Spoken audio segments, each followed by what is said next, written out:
Now, bear with me a second. You have the agenda handy. Just want to read that.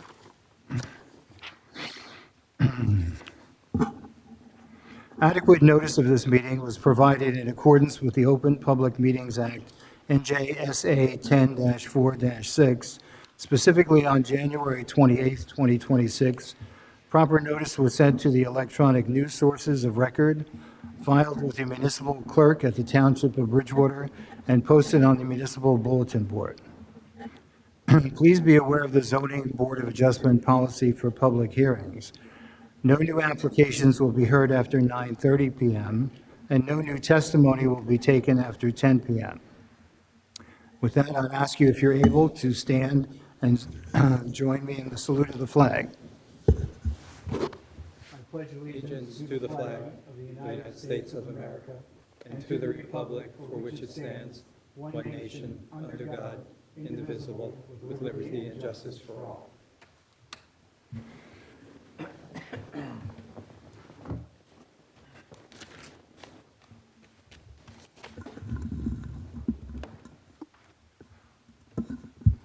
And Nancy, may we have a roll call, please? Chairman Kulak, Here. Mr. Romero, Here. Mrs. Amin, You. Mr. Fargo,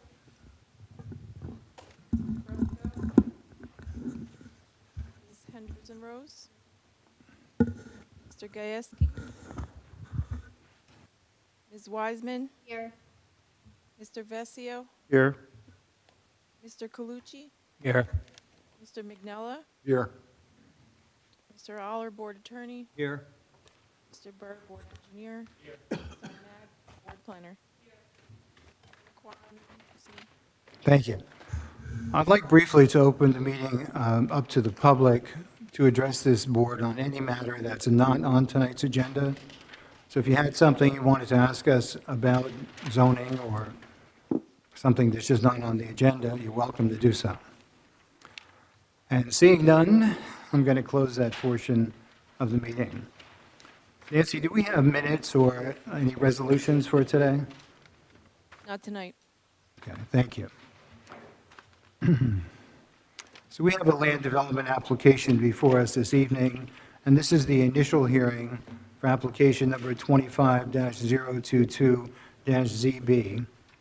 And with that, Mr. Aller, I'll ask you to engage with our council and see where we should start this off. Well, first I can tell you that I've reviewed the notices, and notice was in proper form, was published properly and timely, and served on property owners within 200 feet, so the board does have jurisdiction over the matter. Great. Mr. Oler. Nice to see you again, Mr. Silbert. It's very good to be back, Mr. Oler. With your permission, Mr. Chairman, may I begin our application? Well, before you do, I know there was some correspondence between the Oh. two attorneys Yes. regarding the specific variances that you're seeking, and some of the, for us on the board, more nuanced Right. letters of the law here as it applies to the matter that's before us. I think it would be prudent for us to start with that discussion and see where it leads us, and then, if you would, start the more formal presentation. Absolutely, and I can, So in doing that, Mike, why don't you just outline all the variances that we agree upon? well, I would, okay, that we agree upon. Right. Okay, absolutely. Give me one moment here. Have a sheet with. Because I was reading through the correspondence, and while we have a pretty good understanding, it's always better when we have two professional land use attorneys whose brains are much bigger than mine to have the dialogue around what we're looking for. Sure. Give me one moment. Let me pull up my page with all the relief here. Okay. So first and foremost, what we agreed upon was we are seeking a D1 use variance for a self-storage facility on the property in a zone in which self-storage is not a permitted use. We are also seeking a C variance for the number of stories. We are seeking a C variance for 4 stories where the zone permits 3 stories. The ordinance's definition of story will count basement, and this project is inclusive of a basement. So those are two of the variances. 4 stories and the basement? No, sir, it's 4 stories, and of those 4 stories, that's inclusive of a basement, which counts under the township's definition of stories, it counts towards the story count. Okay. We are also seeking a D4 variance for the floor area ratio. Get the exact specific numbers up. One moment. The zone permits 30% floor area ratio, and we're seeking variance relief to permit an FAR of 36%. Let me get the exact number here. It's 36.6. 36.6%, yep.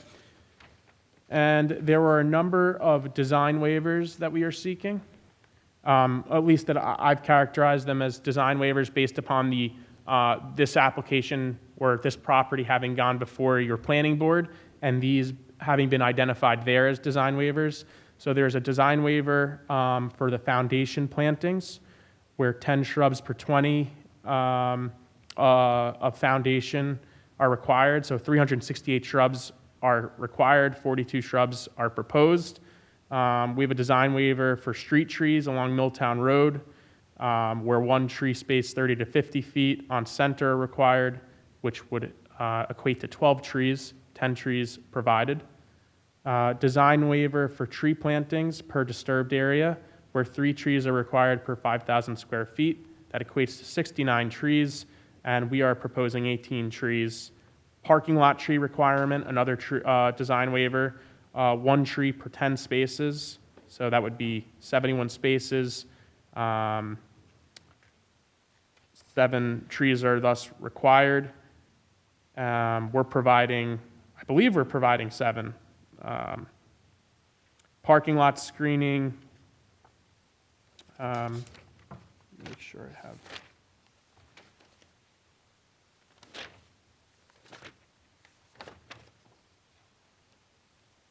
One moment.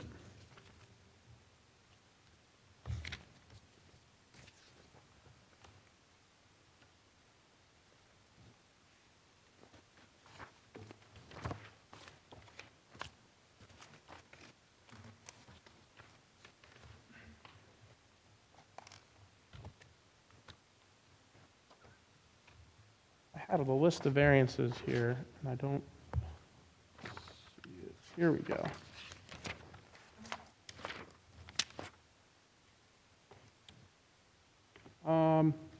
Parking and loading in the minimum front yard setback is not permitted. I believe that's a variance.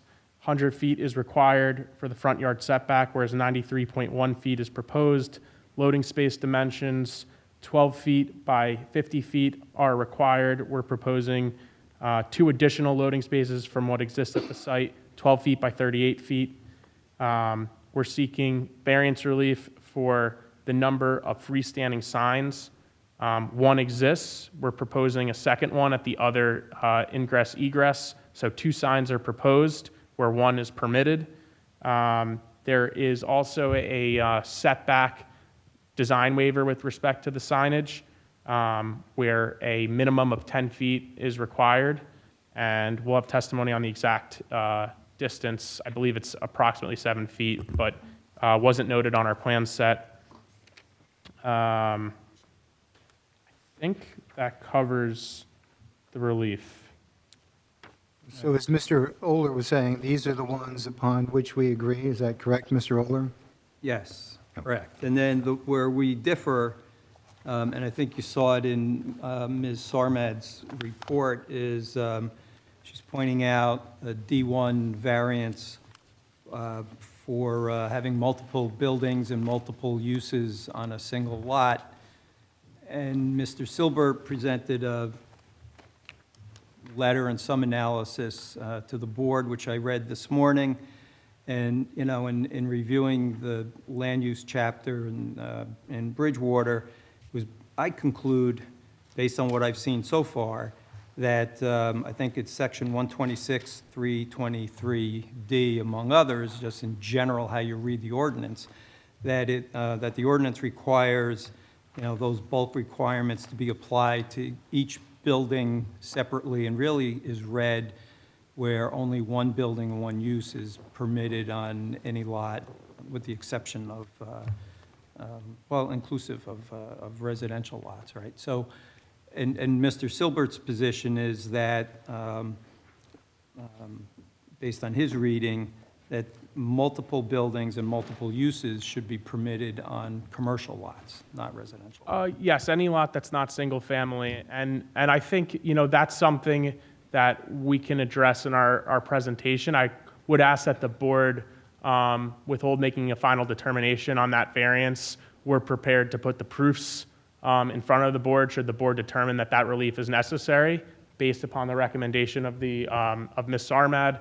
And, you know, I'm hopeful that, you know, I can present to the board at the appropriate time the ordinance that I'm referring to, why I'm coming to the conclusion, and kind of walk through the board as to the history of certain land use applications in Bridgewater, certain sites in Bridgewater that I'm sure this board would be familiar with, where there are, of course, multiple principal buildings, principal uses on the property, but I didn't want to slow down or impede on presenting the application, because at the end of the day, if the board determines that relief is necessary, we're going to be prepared to provide that relief to the board. So I would agree with proceeding and putting in the proofs, and Mr. Silbert, after I sent him my response today, indicated he was going to Oprah whatever records there are on a particular ordinance that does talk Yes. about double buildings, right, or multiple Yeah, buildings on a there, lot. And I think that'd be helpful if there's some legislative history to that. Maybe there's Yes. some references in how they concluded to reach that certainly. resolution, right? I think, not to belabor on this point, but I think there are board members that have certainly ruled on applications that I've brought to this board in the past, in which those applications had multiple principal uses, multiple principal structures.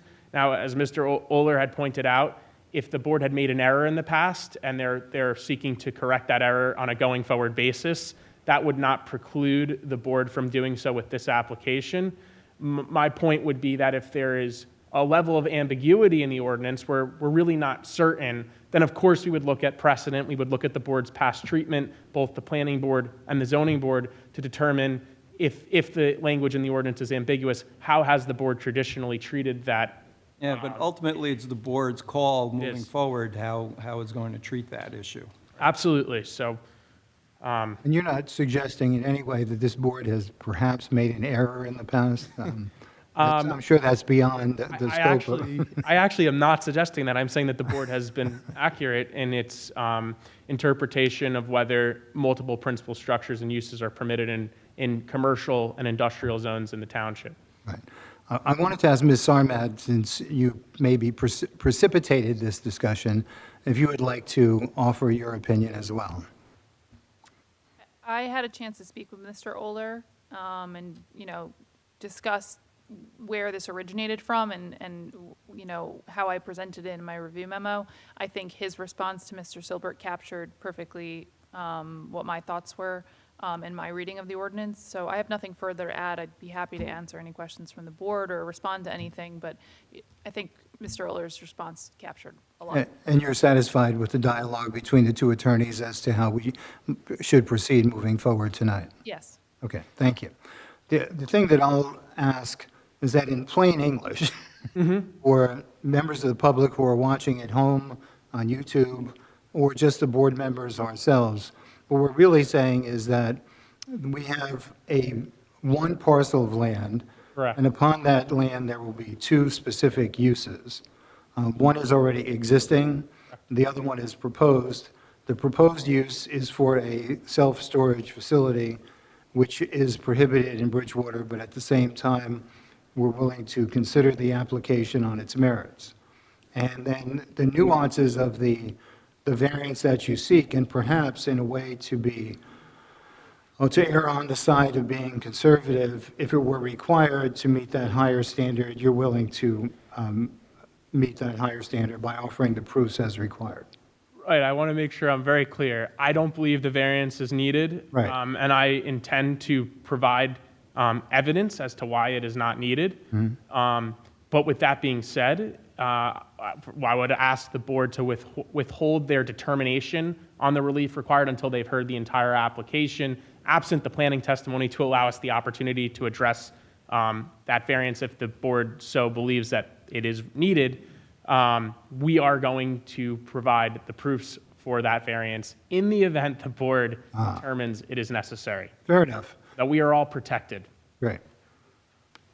So with that, after all that little dialogue, I appreciate your patience in walking us through it. Mr. Oler, thank you. Ms. Sarmad for raising the issue, and please present your case. Thank you. Good evening, Mr. Chairman and board members. It's a pleasure to be back in front of you. For those of you who don't know me, because there's some new faces, my name is Michael Silbert, and I am an attorney at Murphy, Schiller & Wilkes, LLP. Our law firm's located in Newark, New Jersey, and I'm here on behalf of the applicant this evening, Non-Realty Holdings.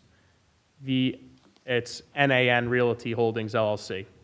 The applicant seeks preliminary and final major site plan approval to construct an approximately 85,140 square foot, 4-story, as defined by your ordinance, climate-controlled self-storage facility on a 2.11 acre portion of the northern end of property known as Block 165, Lot 2, located at what is commonly known as 360 Milltown Road. The property overall is a 6.4 approximately acre parcel located in the township's C3 office and service zone, and it currently contains an existing 1-story, 17,717 approximate square foot research and development facility, which will remain on the property, currently utilized by Avanos, as well as a pilot plant, approximately 1,000 square feet, indicated to be an accessory structure that was recently the subject of an approval at your planning board last year. So the project involves a condominium subdivision on our end of the property, so not a subdivision in the formal land use sense. It's more of a financial subdivision, as Ms. Sarmad pointed out in her report, whereby the proposed self-storage facility would be located on proposed land unit A, and the existing R&D Avanos facility would remain on proposed land unit B. So we believe that we've created a thoughtful and carefully designed application and have come up with a use for an underutilized commercial property in the township that is more than able to accommodate this type of development. So, as the board is likely aware, self-storage is among the lowest traffic generating land uses, which will be confirmed by the applicant's traffic engineer. The building that you see before you in the plans, that has been deliberately designed so that the floors 1 through 3 are fully compliant with the township's FAR limitations, with the additional floor area being attributable to the basement level, which is not visible to the public. So, just by way of example, and you'll hear plenty of testimony about this evening, if the applicant were to eliminate the basement level, they would make the building conforming in terms of number of stories. They would make the building conforming in terms of floor area ratio, but the perception of the public, the impact that the building will have to the community, at least certainly from a visual impact, will be identical. The footprint of the building wouldn't change. The height of the building may change a foot, half a foot, but you're essentially getting the same exact building. And we did this very deliberately. We know how sensitive the township is to the floor area ratio requirements, and we tried to create a building, floors 1 through 3, that would be compliant with the township's floor area ratio requirements. So you're going to hear testimony this evening from the applicant's civil engineer, Mr. Rob Michello from Gladstone Design. We have two architects, one of which is the project designer Dylan Catino, and then licensed architect Susan DeHart, that they're responsible for the architectural plans before you this evening. We do have a traffic expert that will speak to the number of parking spaces provided on site, as well as the expected traffic volumes that are anticipated for this use to the property. That will be handled by Corey Chase from Dynamic. And then to conclude our application, hopefully in that time we'll have the variance relief that's necessitated by this application in order. We have Kristen Shepard, our professional planner, from Cafone Planning and Consulting. So those are our witnesses this evening. I'm not going to waste any more time explaining the application. I would like, with your permission, Mr. Chairman, to call our first witness and just jump right into the civil engineering testimony. Yes, please, thank you. Thank you.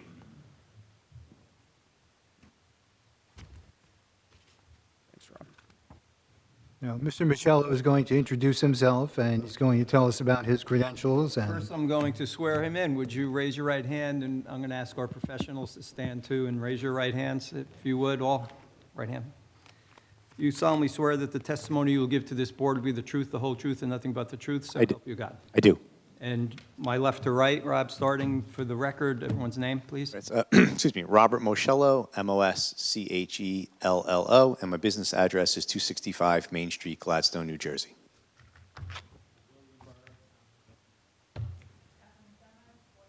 Thank you. Now, even though Mr. Michello has appeared before the board, should we ask him to recite his credentials and see if anything's changed in terms of, you forgot to renew your license or didn't pay your insurance bill or something like that? Well, my license is still in good standing. The renewal's not up till the end of April, actually. Oh, good. So, but that being said, licensed professional engineer in the state of New Jersey, received my license in 2004. I've appeared before this board as well as many other boards within the state of New Jersey as an expert in the field of civil engineering. And I hope to be accepted again as an expert this evening. Yes.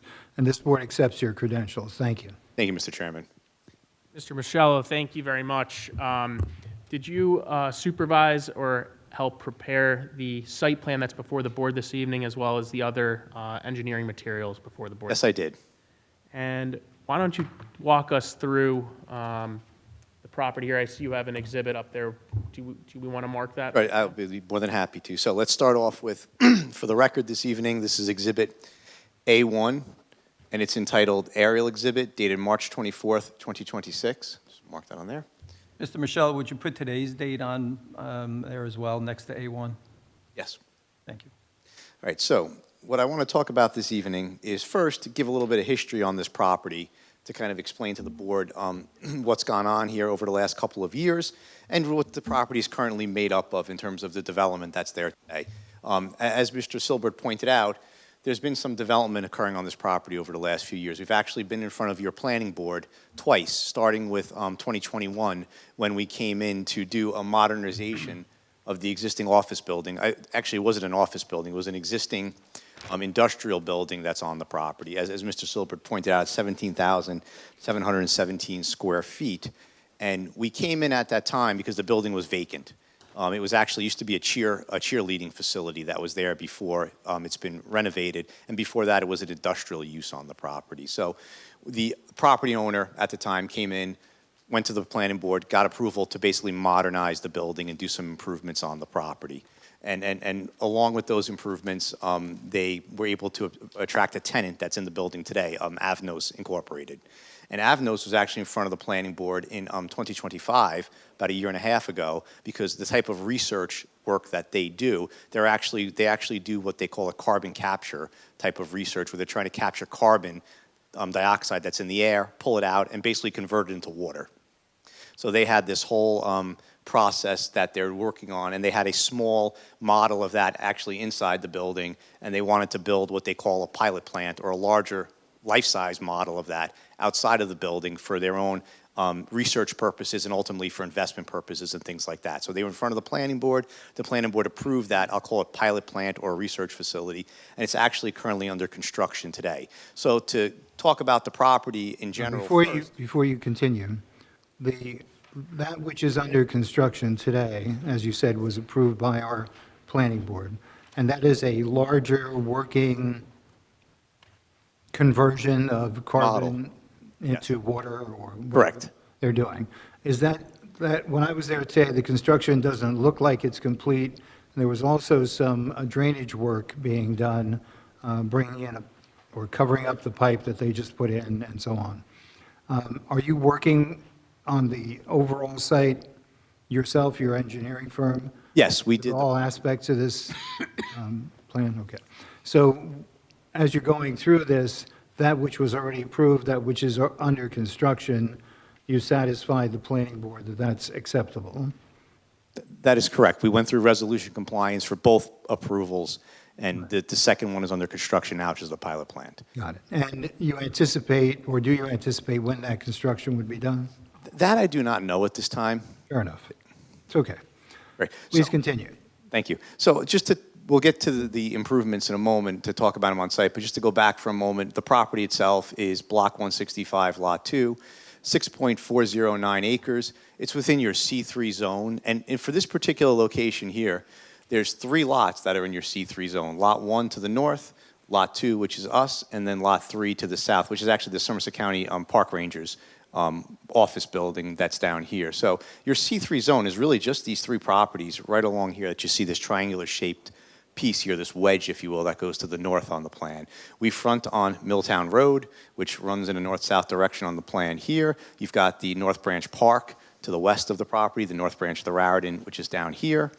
And then to the east, you've got Vanderveer Road, and then you've got both single-family and townhouses to the east of the property. I also want to note that the property is bordered on the east by the Conrail right-of-way, which is, a rail line that runs through here. That's on the back side of the property. That really splits the site from the residential that is on that side. And The rail line is still active, is it not? the rail line is active, correct. And so looking at the plan here in a little bit more detail, the site has 2 access points, a driveway on the south side and a driveway on the north side.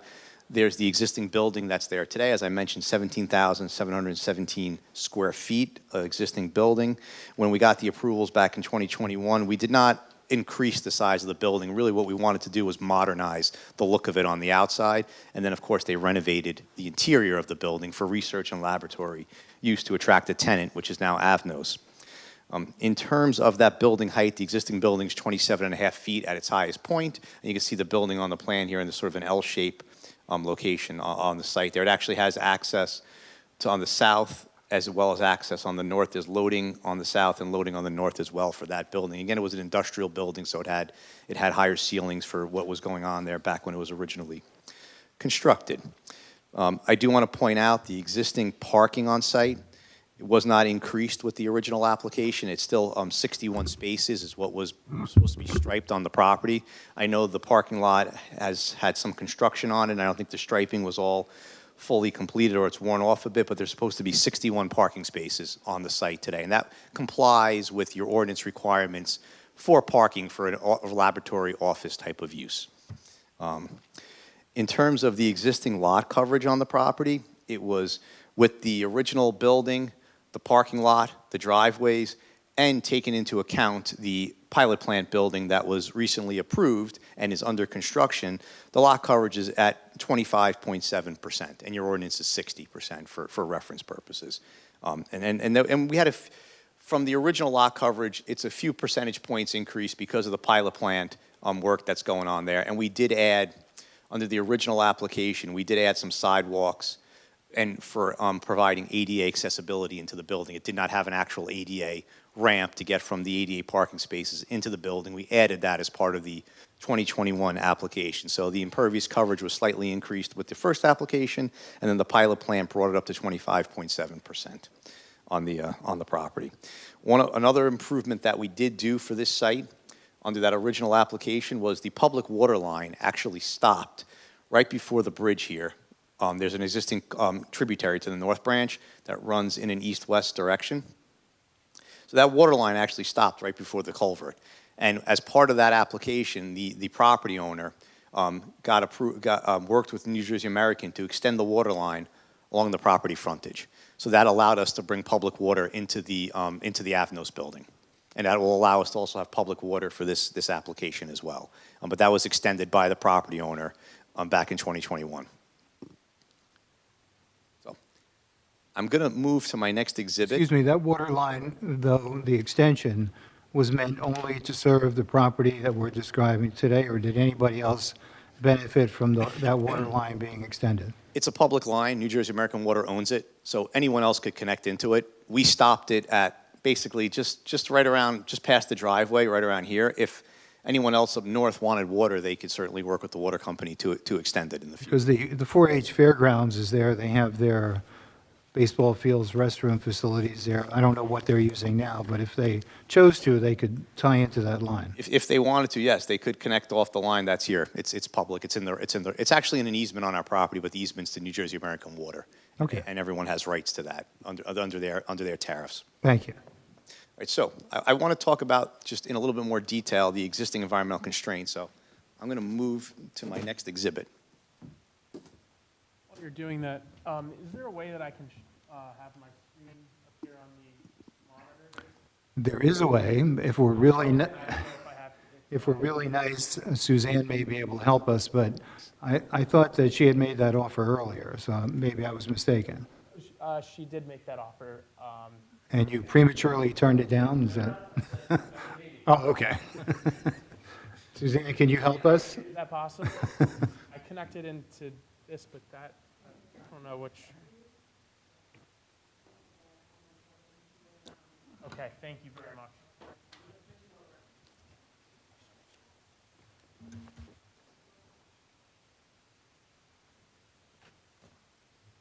Thank you. Do you mind just talking about the pictures of the existing, just, I don't mean to take you out of here through, but I'd like the board to just see the existing site. Just before you continue, as you're connecting, I also want to instruct the board members that if you turn the monitors on in front of you, you should be able to see that as well, that which is being projected, once it's projected. And there it is on the bigger screen in the room. All right, but what's on the screen and what's on the, on Mr. Sure. Michello's A2 are very different. Yes, so, Mr. Michello, on the We haven't even marked it yet, so why don't we do that? Haven't marked it Let's- yet. Let's mark that A2, please. the board we're going to mark it? Board's going to be A2, yeah. Thank you. So for the record, this exhibit will be A2, also dated March 24th, 2026, and it's entitled Site Plan Rendering. Okay.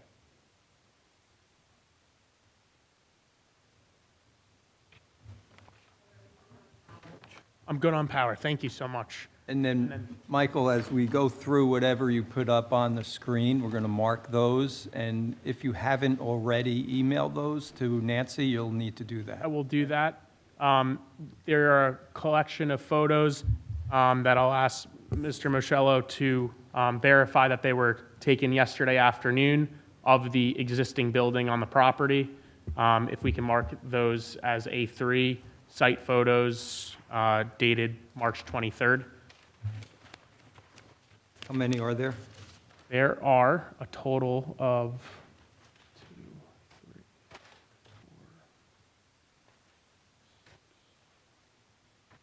There are a total of 6 photos.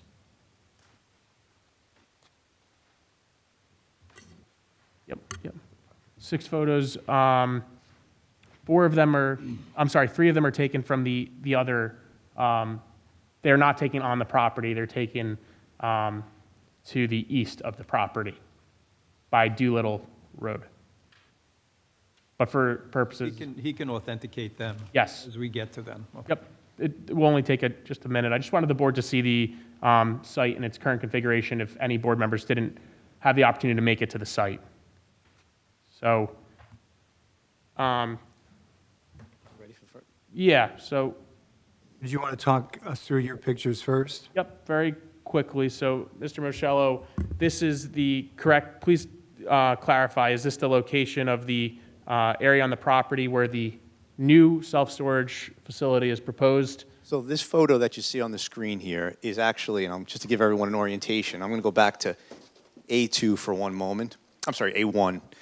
This photo was taken basically at the existing driveway, coming in the northern driveway, looking into this portion of the site right here, which is the existing parking lot. So it's to the north of the existing building. And what you see here is basically on the far right of this photo is the face of the existing research laboratory building.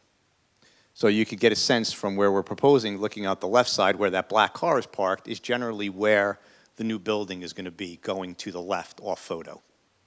Great. And then just quickly, so can you tell the board what this is a photo of? This is a photo basically looking south. If you're standing in the parking lot, right where my Zone C3 box is right here, and I'm looking at the north facade of the research building, and you could see the part of the building that's sticking out closer to us is the larger height portion of the building where they have their research facility in there. You can see the door that's on the building that they used to go in and out of, but you're looking at that side of the building facing the north side.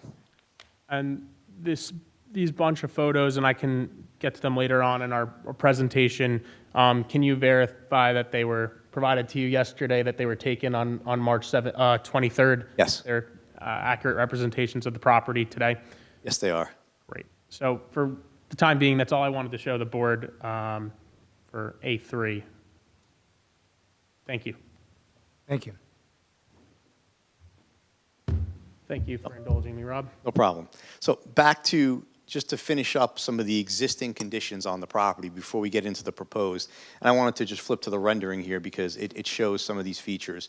Now I've reoriented the view where Milltown Road is on the bottom of the plan here, and north is really off to your left. Okay, so we're now looking sideways at it in terms of the orientation. And what I want to point out here is the environmental constraints on the property, because there are some here, and the view is split, so there's a match line here, and the rest of this would be over here on the plan going towards the south. So there is a tributary to the north branch of the Raritan River. It drains from those ponds that are actually over by the residential development, comes underneath the railroad tracks, flows through the site, under a culvert, and ultimately through the park and into the north branch of the Raritan. With that tributary, there's a wetland complex associated with it. It's been mapped on the plans. You could see it here outlined in blue with a crosshatch on it. There's also a wetland complex on the north side of the plan, which is shown here as well in blue with a crosshatch on it.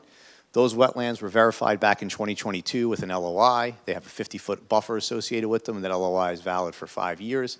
So those have been verified by the state already. We also have a riparian zone that's off of this tributary, a 50-foot riparian zone that's also been verified by the state. That was done back in 2022. And this area also has a floodplain associated with it on the tributary, and that's actually this orange line shown on the plan here that represents the floodplain limits based on the FEMA mapping plus 3 feet based on the latest 2023 rules that were put into effect for floodplain. So the constraints are basically on the south side of the property and then a small portion of wetlands on the north side of the property. Is it safe to say that, as you were to point out the constraints, that the new facility that was added to the research facility is right up against that line? That is correct, yes. And we designed that facility so that it would not go into the constrained area, and we designed the rest of the site so it would be out of the other environmentally constrained areas. And as you pointed out, those are the most current maps or indications from FEMA that you're using? Correct. We are using the latest FEMA mapping and adding the 3-foot to it that's required by the state now in terms of that You made floodplain. reference to the residential development that's on the other side of the tracks, effectively not directly bordering your property, but that residential area has what are retention or detention ponds of some kind, and you were describing their flow through that same area. That's where I lost you a little bit. Yeah, so I'll go back to Exhibit A1 for the board for reference, and here's the railroad tracks. And if you look to the east, there's 2, I'll say rather large ponds that are in between the townhouse development that you see here. I'm assuming they're stormwater basins related to that development when it was built. And there's 2 control structures. There's one right underneath this label here and another one right here that brings that water then underneath the railroad tracks and through a culvert and then ultimately into that stream on the property. So it empties effectively into that stream. Correct. And that stream is not something that you're using in any way to drain water from your property, or you are? Well, our property ultimately, because of the storm drainage in Milltown Road, ultimately gets into that stream as well. Okay. Yeah. Yeah, everything drains, both our property to the north, our property and the properties to the south generally drain into that And that goes stream there. into the north branch of the Raritan? Correct. That goes through the park into the north branch. Okay. And again, not to get into too much detail, but based on the floodplain mapping, a majority of the park is within the floodplain. Yes. Just to Anybody who's point that played out. baseball there knows that. I have a question. Where is the existing sign located? You can show it on this drawing or the next one. The existing sign, that's there today, it's actually right here on the plan. It's on that corner. It's to the north of the driveway. The existing sign, that's actually still under construction. It's not actually completed yet. That was supposed to be installed for the Avnos office building. The approved sign. The approved sign, yes. And I'll talk about signs a little later on when we get to it. So lastly, in terms of existing conditions, the property is relatively flat. It does have some grade as we come up away from the stream, up into the site, but for the most part, there's no steep slopes here in terms of your regulations on the property itself. So with that being said, we also did do a tree survey. The trees have been surveyed on the plans, and that's been noted on the site plan sheets as well for the trees within the area of where we're going to be doing the development. So the proposed application, as Mr. Silbert had pointed out, is for a self-storage building. It's actually a 4-story building, 3 stories above grade, and because of the way your ordinance defines stories, the basement level is also considered a story. So it's actually a 4-story building, but it's only going to be 3 stories visible above grade. The total size of the building is 85,140 square feet. That includes all 4 levels of the building, the basement, plus the 3 levels that are above that. And you'll hear from the architect on the internal layout of the building and how that's designed. But basically, there's approximately 227 storage units inside the building. Of those storage units, there will be a few that will be accessible from the outside, and that'll be along I'll call it the western facade of the building. But the majority of them will be accessible from inside the building, except for those on that first level there.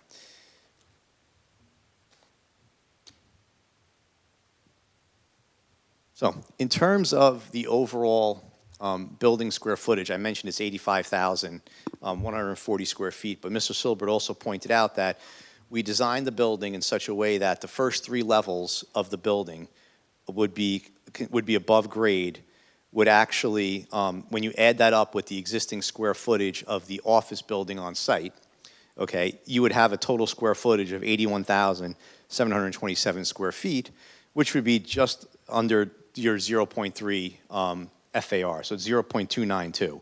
And then when you add in the basement level, you'd end up at 0.366 in terms of your FAR for the overall site. So and as Mr. Silver pointed out, and you'll hear this from our planner, again, the intent was to, when you drive by the site and you look at the buildings on site, the square footage of both buildings, the research building and the self-storage building, when you see them, what you see would basically be a 0.3 FAR. Because the basement's basically buried below grade, you will not see the basement on this building. So to talk about, in general, the site itself and access into the property, I mentioned there were 2 driveways on the site. The existing driveway is where my pointer is today on the north side, and we have the southern driveway as well that's there today. We are going to relocate that northern driveway. We're going to move it over about 85 feet, generally line it up with one of the existing driveways that's there with the park. And the reason why we're doing that is basically to better facilitate vehicular flow into the subject site, to be able to travel between the 2 buildings more efficiently, as opposed to having the driveway at more of an angle. This makes it for a better traffic flow into the site, flow around the building, and then also to come back out on the southern driveway that's there. We are reconfiguring the existing parking on site because we have to move the existing parking lot, which is generally in this location right here on the plan where half the building is going to be going, so the parking is going to be reconfigured. With that change or reconfiguration, we're going to have a total of 71 parking spaces on the property. You'll hear from our traffic engineer about the traffic volumes that are generated with this, but based on the 71 parking spaces and based on using ITE parking generation, the self-storage building only needs 9 spaces, as we noted on our plans. We happen to have, the way it's laid out, when you come in the driveway, you have a 4-way intersection here, as I'll call it, for all intents and purposes. You can make a right to go to some of the office building parking, or you can make a left. We have 12 parking spaces designated along the front of the building here, which will basically be for the self-storage building. Okay, and then next to those 12 parking spaces, we have the 2 loading spaces, which will be for what I'll basically call box trucks or U-Haul style trucks. It's not going to be tractor trailers or anything like that coming to the site. We anticipate for a self-storage building, we have the facility so we can have 1 to 2 box trucks that may come in there to deliver, somebody may bring their stuff to a unit, they may come in a box truck to do that, and we have 2 parking spaces designated for those. We'll call them loading spaces, but they're not your typical 12 by 50, they're 12 by 38, as shown on the plan here. If I may just ask you a question, there is no then exterior door access to individual storage units. The doors that you're describing now are really meant to load people's belongings into the unit and then be dispersed from there? Well, there's about 21 units along the frontage here, this building, that are individual storage units. Okay. So you could go in and you could rent one of those units, and then you'd be able to, basically, if you wanted to, pull up here and be able to load right into that unit. I see. Not like loading bays. Right, they're not loading bays or anything like that. It'd be something that you would actually rent for yourself to use, where you have access to it from the outside, where you don't have to go into the building to get to it. And Oh, Excuse me, we're going to ask the public to participate, but if you hold your question until then, you're more than welcome to ask it. if I may, Appreciate it. Mr. Chairman, from those parking spots and the loading zones, are there doorways that go into the building that are located there for the internal units? So the way you get into the building, there's a main entry on, I'll call it the southern portion of the building right here. That's the main entry into the building. So you'll be able to go into the building that way with anything you want to load into your interior storage unit. So- Everyone would go through here. So if you're parked here, you'd have to walk down the sidewalk with your whatever you're bringing in. You were okay there for a while, so just, And then go into the building here, and you'll see on the architectural plans, there's an elevator core and other type of things, so you can go up to the different levels of the building or down. So the loading spaces, the loading areas, the 38-foot areas, are all the way on the opposite side of the building from the entrance? Yeah, they're down here, and the parking is here. So again, we put the parking spaces closer to the entrance for people that are coming in their regular cars or SUVs and want to bring something in. If you have a larger truck, yeah, you have to pull down the drive and park here, and then bring your material down and into the building here. And the architect will show you that layout. Mr. Michelle, we're anticipating that, and our traffic engineer will address this, but we're anticipating, SUVs, vans, those are the types of vehicles that are likely to access the site to utilize this type of self-storage facility. That's correct. We're not looking at anything larger than the typical SUV or passenger vehicle, but we do have provisions for if someone were to come in a small U-Haul or single unit truck and they want to load a unit up, or potentially unload their entire unit to take it out in one pass instead of maybe making multiple trips. So that's why these spaces are located over here on the site plan, and we do have those units along the frontage for folks that would want to have access from the outside that don't want to go into the building. If I may, because I want to make sure I understand this. If I understand you correctly, this building is 3 stories, counting the basement as a story, or 4 stories, counting the basement as a... It's 4 stories, Stories. counting the basement as a story, correct. So, in order to accomplish that, you need a floor area ratio variance, correct? That is correct. Okay. I'm struggling with the idea that we're going to need a floor area ratio when you have design opportunities in the building to eliminate that, yes or no? I'll The take architect. I'll take that. So when we're looking at a piece of property and we're assessing the bulk standards and requirements, we look at to see whether the property can accommodate the overage, if we're seeking an overage. So when we put together this plan, we're looking at, okay, if we're going over the prescribed floor area ratio amount that's allowed in this zone in Bridgewater, how will that impact the site? That's what we're looking at. So you can design and come up with you can design anything. You could make a building 200 square feet.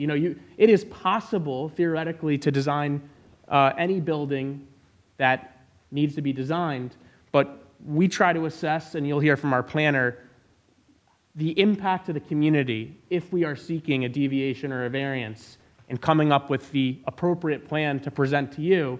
So that's why what you're seeing in front of you is a plan in which the building won't change if we eliminate the FAR variance.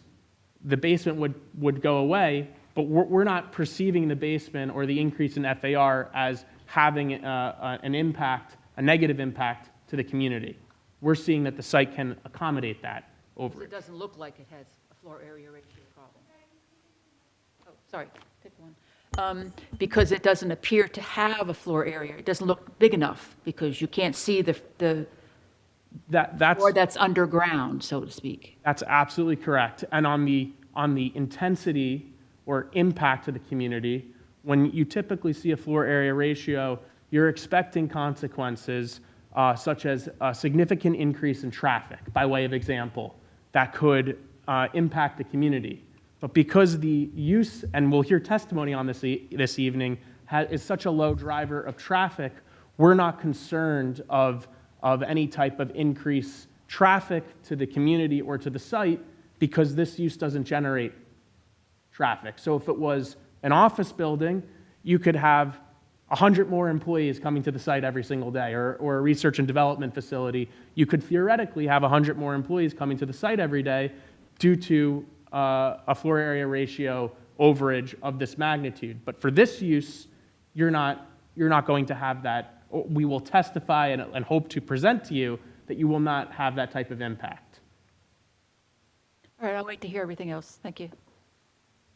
I do want to ask from an engineering perspective, though, the basement units, and you've got these outdoor units, and maybe the architect will testify to this. I'm just trying to imagine how they're stacked. If I'm pulling in from the outside, are there units underneath me that I can't see? No, the footprint of the building is the footprint of the basement as well. So that brown you see on there, that's the footprint of the building. So the basement level goes down. This is a wall that goes down into the basement level as well. So you don't have parking on top of those units like a sub-level that we're on top of. So the footprint is into with what you see there on the plan. But that main floor, which is at ground level, Correct. underneath it is a basement in which there are many units. That is correct. Right. So if I have an exterior garage door, I pull in with my stuff, there's a unit underneath me, That is correct. but I can't pull my car into that. True or false? You can't pull your car into it. It's not designed for that. There's a curb line here, there's a sidewalk, and then Fair you have enough. the storage unit. Thank you. Yep. So I do want to just point out, and I was going to get a little bit, but I think it's probably right to the question we just heard about the site itself and the size of the FAR. There's two other components to the zoning that I want to talk about. The lot coverage. All right, your ordinance has a 60% lot coverage for the C3 zone. This site, as I mentioned previously, was at 27 and change when it was developed with the pilot plant, 25.7%. And typically what you're trying to look for is terms of the overall development when you're adding on to the property. When we talk about lot coverage on this site here, we're actually only increasing it to, have the numbers, give me 1 second.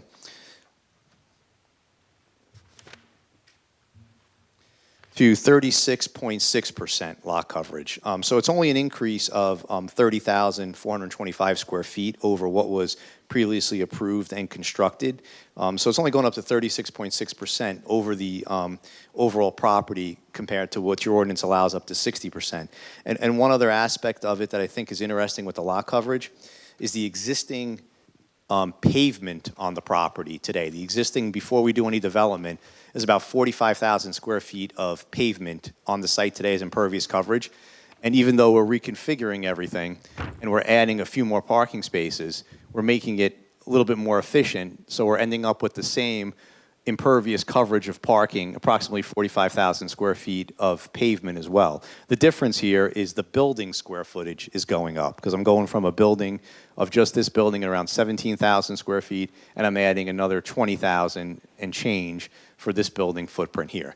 So the coverage is really increasing in terms of building and some sidewalk and things of that nature, but the overall impervious for parking is generally remaining the same. And that's an excellent point. So from an engineering perspective, because we'll have planning testimony on this point later on, hopefully this evening, but when you're looking to determine whether a site can accommodate an increased in floor area ratio, as an engineer, are you looking at things like height, lot coverage, impervious coverage, are those things that you're considering when trying to contemplate whether or not the site can accommodate a floor area overage? Certainly in a situation like this, we are. And again, if this was an office building, with the FAR overage, you'd have a lot more parking required for that extra level of building you're constructing. In this case here, because of the limited nature of traffic, and you'll hear from our traffic engineer about that, we only have, 12 parking spaces that's really, adjacent to the building in terms of what it's generating in terms of impervious coverage. Thank you. So again, that was the impervious coverage number. I do also want to point out the building height. Your ordinance allows 45 feet. This building's at 40.57 based on the calculations. So it complies with your ordinance requirement of 45 feet for the zone.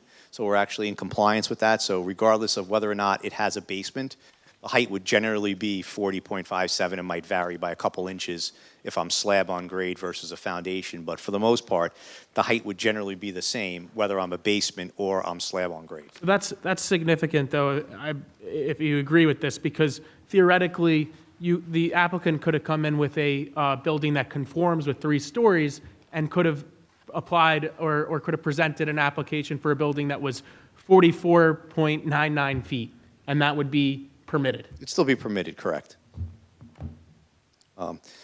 In terms of, I talked about circulation. Again, we anticipate, because the site has 2 driveways, we have 2 access points to the property.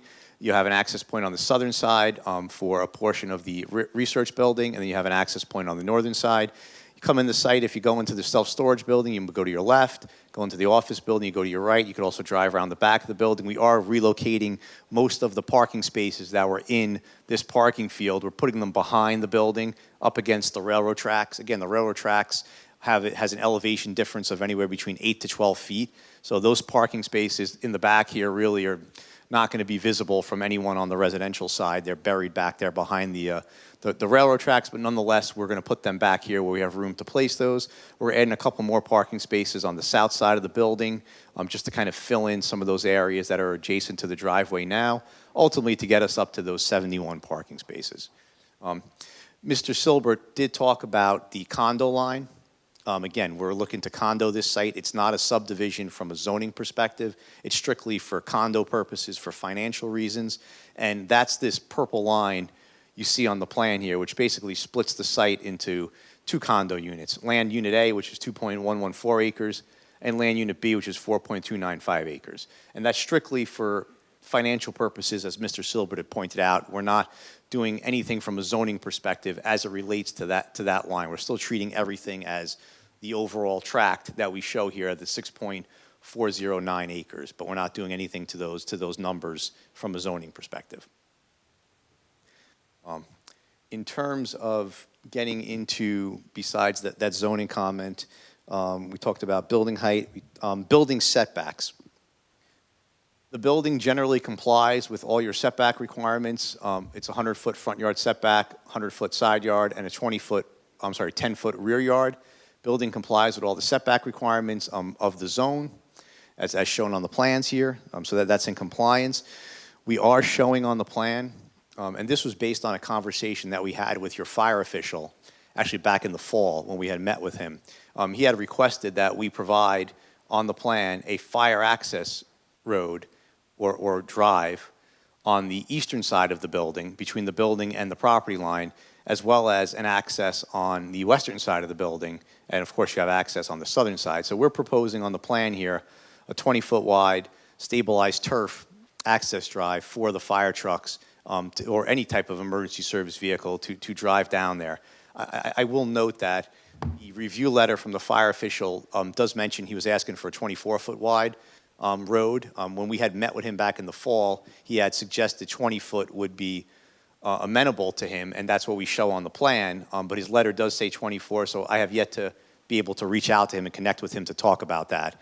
But we felt the 20-foot would be adequate for a vehicle to drive down here, and it would be stabilized turf like we've done on some other projects or other sites in town for accessibility. Just to be 100% clear with the fire marshal's review memo, we are asking the board and indicating that based upon communications that you've heard, Mr. Moschola's sworn testimony, that 20-foot wide stabilized turf came about from explicit discussion with Mr. Scalera as to the required amount that he needed to navigate the site for fire and safety purposes, not to venture into architectural testimony, but the rear of the building, Mr. Michello, that's not anticipated to have any windows or anything.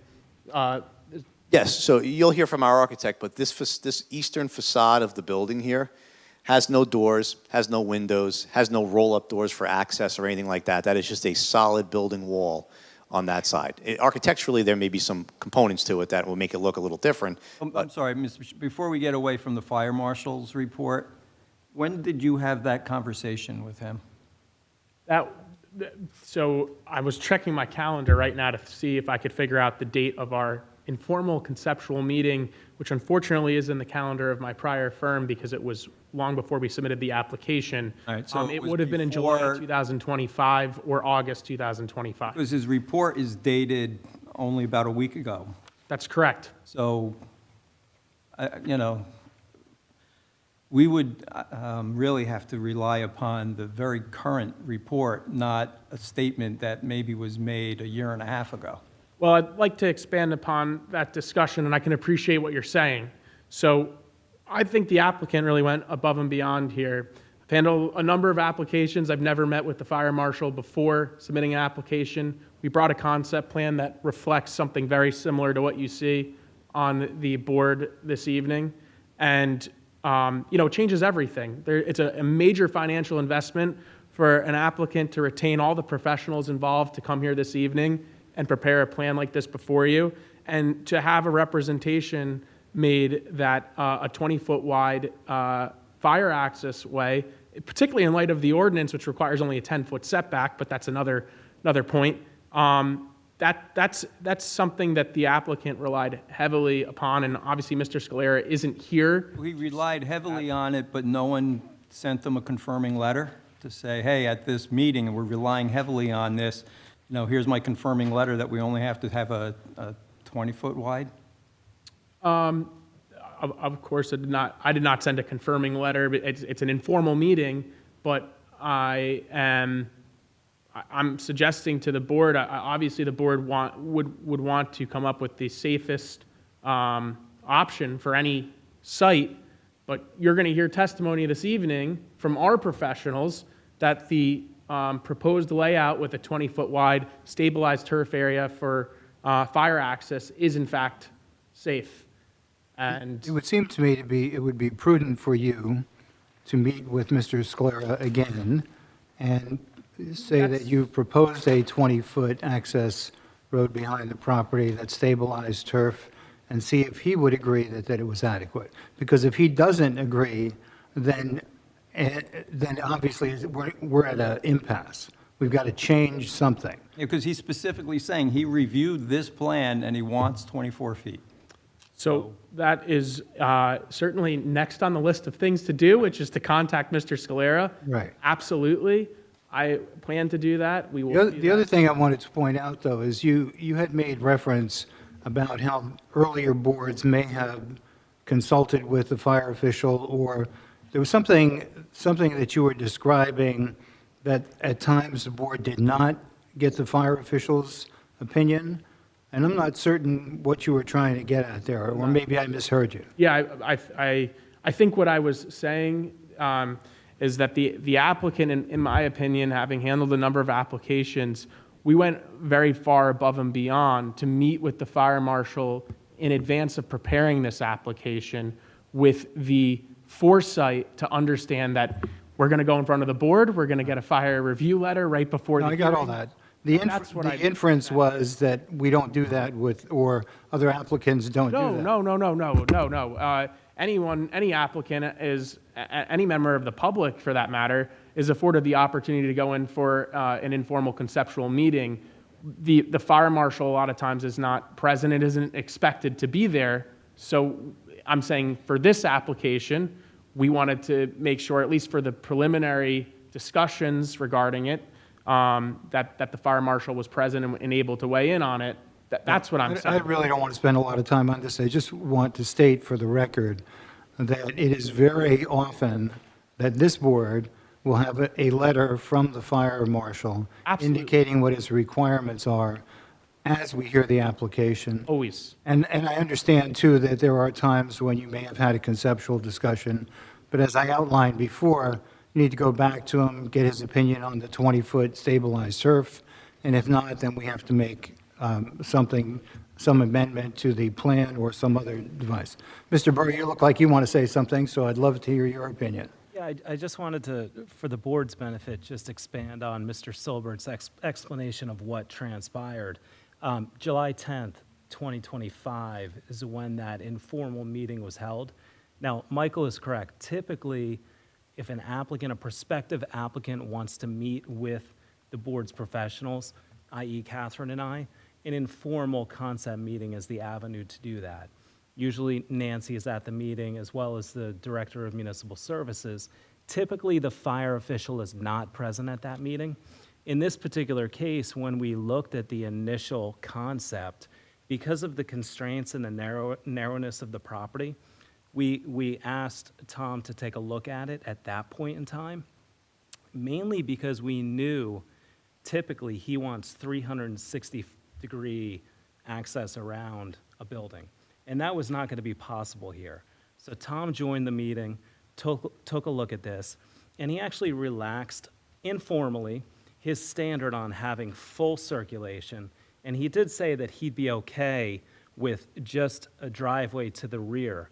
I don't remember a specific discussion about the width. I could be wrong, but he definitely relaxed his standard of having full circulation around the building, and he said it'd be appropriate just to have it on the rear. Again, I don't remember a specific discussion on the width of that driveway aisle, and quite honestly, Tom may not have remembered that when he reviewed it 6 months later. So there definitely was a dialogue, but you normally don't have anything in writing as a result because Yes. it's informal. It's non-binding. There's never like a TCC memo or something? It's non-binding. It's just meant to allow the applicant to hear from us, and we provide some guidance on the ordinance requirements. We can never predict how the board, either board, the planning or zoning board, might view an application, so we're very careful not to guide the applicant, but merely just talk about the ordinance requirements and what some of the typical issues are that the board will look at. But I think we're all in agreement that we need to revisit this with our fire official, and then pending that discussion, then we can perhaps make a decision that's better informed than that which we're doing right now. Just to conclude from my end, we need a D1 use variance this evening. We're going to make sure that the board is happy with this application, assuming they're going to approve it. I just wanted to represent to the board that we did do our homework. We did reach out to the fire marshal. We did want to accommodate the fire marshal's wishes. That's purely what I was attempting to represent. And we will circle back with the fire marshal because this is an outstanding concern. So, Thank you.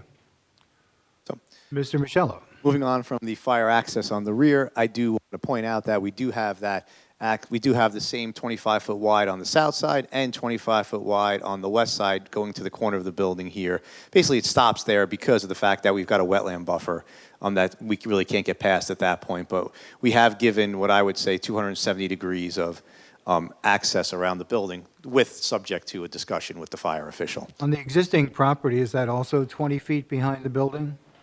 That parking area? No, that width is actually 25 foot behind the building because I've got parking there. So Okay. I want to be able to back out of those parking spaces into the drive aisle. So I would not want to be less than 25 foot. It's actually 25.2, but Okay, thank you. it's in the rear there. I do want to point out that while we're talking about drive aisle widths here, there are 2 parking spaces that are on the southern side of the property. There's an EDA space that was added here in an existing parking space. And the driveway width here is actually 21.9 feet on the plan. That's an existing driveway width. When we came in here and redid the access to the building, we added an ADA ramp which terminates at the edge of that pavement. We did not widen this driveway out to 24 feet or 25 feet at the time. We felt that, given the low volume of traffic that comes through here for the office use, that having a slightly narrower drive lane here would be okay for cars pulling out of an ADA space and a single parking space. So we kept that at 21.9. So while that is under your ordinance requirement, we're not modifying that section of the parking there. When we get to the new parking spaces that start right here where my pointer is and going to the back, we actually have 24 feet in width for those new parking spaces. So it's only 2 parking spaces that are slightly undersized in terms of the drive aisle width on site. Mr. Michelle, really quickly, when you went in for your preliminary and final, I believe back in 2021, and then the amended approval, do you recall if the planning board wanted to see that access driveway increased the ingress? No, there was no mention of making that driveway wider. It's functioned as it has for many years, and since there's two means of egress and ingress into the site, there was no need to widen that driveway out any further. So your opinion is that the site is safe as we're proposing with the drive aisle, the existing drive aisle remaining at its current width? That is correct. Thank you. Yeah, I would just add, though, under the previous conditions, since you're relocating the access way, perhaps that existing condition, which pre-existed your plans, may have compensated for that narrow driveway on the side that you're referencing now. I don't know that, I'm just saying it's a possibility. So we want to look at this site, make it safe, make sure the fire official's happy, and that's how we'll continue. And to point out that the new driveway that we're proposing here, it's 25-foot wide, so it Right. meets the standard. It's actually 25-foot wide. I've got 25-foot curb returns coming out to the road here for ease of access for a fire truck to come into the site. We provided a fire truck turning plan as part of the application. It shows it can access the site, actually pull down that fire lane as well. Whether it's 20 or 24, it has the ability to do that. Just moving on to just some housekeeping on parking. There are 2 EV spaces denoted on the plan for EV charging, just to meet the requirements of the state for on-site make-ready parking spaces. So they'll be there for the use of the patrons on the property. One note to that, just from the negotiations of the master deed for the 2 prospective unit owners, the required parking, based upon our calculations and what we're providing on land unit A, are 12 spaces, but the self-storage user is going to be entitled to 15 spaces on the property, irrespective of the condo line. So there is actually additional parking that the self-storage facility, per the at least draft master deed and the more of the contractual items that are on the private side are spelling out, and I wanted to convey that to the board just so that they're aware of that. So then each building owner will have cross easements for parking? With respect to those spaces where the pointer is, These right here, correct. these 5 right here would kind of be swing spaces, shared spaces between the 2. Right. And that's more based off of what the private parties had negotiated way before a concept plan was drawn out. So, You need that to satisfy your parking requirement for the new building? no, this is just an excess. Okay. Just letting the board know that there is additional parking spaces that are available to the self-storage user in the event, which we don't think would ever happen, that they need those additional spaces. They are going to be entitled to, and that can be, if the board wants to require that to be a condition of approval, they're going to be entitled to additional spaces on what will be land unit B, assuming this is approved. And the same would be true for access into the property itself too, right? So you'll have cross easements for ingress and egress? That's correct. However, the way that the private agreement has been crafted is that there will be a reciprocal easement over the new proposed driveway. The old existing driveway is going to have a license agreement, which would then allow the land unit B, if ever down the road, 20 years from now, that land unit owner wanted to modify the arrangement, they would be able to do so. So the new driveway, yes, will have an easement that will provide access to both land unit owners. I usually don't get into the specifics as it involves easements between private parties, but I felt that it was important for the board to understand some of the, Well, it is important because you're showing a plan that shows, Right. traffic flow across both of the lots, right? And is there any proposed signage that prohibits, the new building owner, users from going on to the No. existing building site? no, there's not. Okay, so me, as just someone who's using the self-storage facility, I have my car, and I want to drive out and around back of the existing building and exit there, I could do that, right? Yes, I mean, I think we want to come up with on-site circulation that is suggestive of how someone is supposed to. I don't know why anyone navigate would the do site. that, of We course, certainly but- do. But it's, If you're pulling out of the parking lot Yeah. here or parking here, you're most likely going to go right back down the Right. driveway Right. and go out. I mean, unless you're curious and you want to drive around the back. But for the most part, we anticipate that everyone will use this driveway going to the self-storage. And if you're going to the office building, if you're coming from 202, you're probably coming in this driveway. If you're coming from 22, you may be coming down the road here to come in, right. depending on where you And park. So your master deed will have some easement language for the signage, too? How are you dealing with the sign? Say- Well, is- for that. Right, so you're putting the sign for the new building to the right of the Yes, I have. entry road? Correct. right?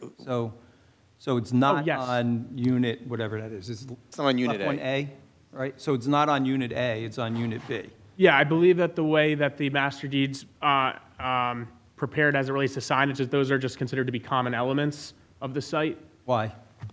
I just think that's, Well, normally if you do a ground condominium, you're just doing the whole lot, right? It's like the same thing as a subdivision, it's just, worded a little differently because it's in a condominium deed, but not, not a filed map. But wouldn't the whole Unit A follow the lines, right? And Unit B follow the lines, so there's no, I don't see any common element here. Why do you have common element, unless it's for drainage? it is for drainage. I think Yeah. that the current draft, and obviously there isn't something signed yet, has drainage as one of the common elements, and I believe that signage was included there as well. It's, Okay, but A has the right to place it on Unit B, that's correct. okay? Little green light wasn't? No. No gate? No gates. So there's no security, quote unquote? Well, the building will be secure. You'll need to, the building will, I'm going to get into operations in a moment, but the building will have staff in it, and you'll need some type of a fob or something to enter the building. Security, these operators typically monitor it with 24-hour surveillance. We don't have an operator identified yet, but that's pretty standard practice to have, high-tech, high-level security systems in place in addition to an on-site employee. But there's no plan to put like a gate up across here for people to get to those parking spaces. That's not, this site isn't designed like that. There's no outdoor storage of any type being proposed here. So you might see in some self-storage facilities that have gates or fencing because they might have the ability to store something outside, not inside a unit in a yard area. In this particular case here, everything is going to be stored within the building. So there's no outside storage of overnight vehicles, no RVs, no buses, no boats, no trailers, none of that stuff. You're going to come here, you're going to use one of the parking spaces to enter the building, to bring your stuff, and then you're going to leave, but you're going to have nothing on the outside. What are you doing about those busy little 4-H fairgoers that park on that site now, after paying their $10 or $20? That I don't know about. Okay. Something you might want to think about since it's been happening. The landowner, anyway. Okay. We can look into it. Thank you. So talking about just a couple other site items, we do have some proposed trash enclosures on the property. We have one proposed trash enclosure on the south side, generally for the southern portion of the research building. And then we do have a second trash enclosure on, I'll say, the middle of the property between the two buildings, more so for the self-storage building, but also for the office building as well. These are typical masonry enclosures with screening around them.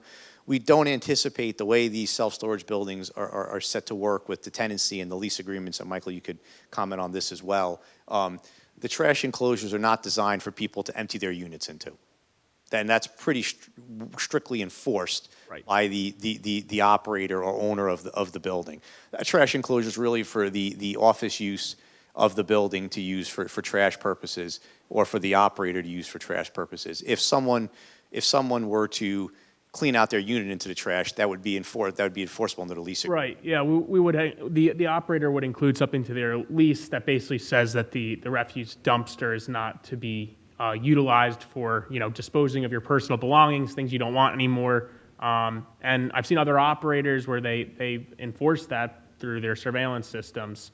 So they will fine any tenant or user of the self-storage facility for inappropriate using the refuse facilities on the property, so. And then you also, The location of that trash that you were pointing to for the self-storage facility and maybe the office workers, did that create the sharp angle that you have going on the stabilized turf? Did that force your choice of that? not necessarily. I think it was just the way we had the curve here. We could get a straight pull-in for a garbage truck to be able to access it, and then still have enough room to make the turn for the fire truck to go into there. Okay, We showed thank that you. on the circulation plans. From the other item I do want to point out from an operational perspective is if there is a unit that, for argument's sake, the tenant no longer pays their bill and that unit becomes evicted, they typically would have that cleaned out by a trash hauling company. And that they come in and clean that in one swoop. They don't take it and put it in the dumpster that's out there. The operator doesn't do that either. They have someone else come in to remove those materials. That's the trash. The signage. So we've been talking about signage. It's come up a couple times now. Under the prior original application that was being done by the property owner before Avnos came in for their application, a sign was approved just north of the southern driveway on the property. That sign was actually approved with a setback of, I believe, 5 feet.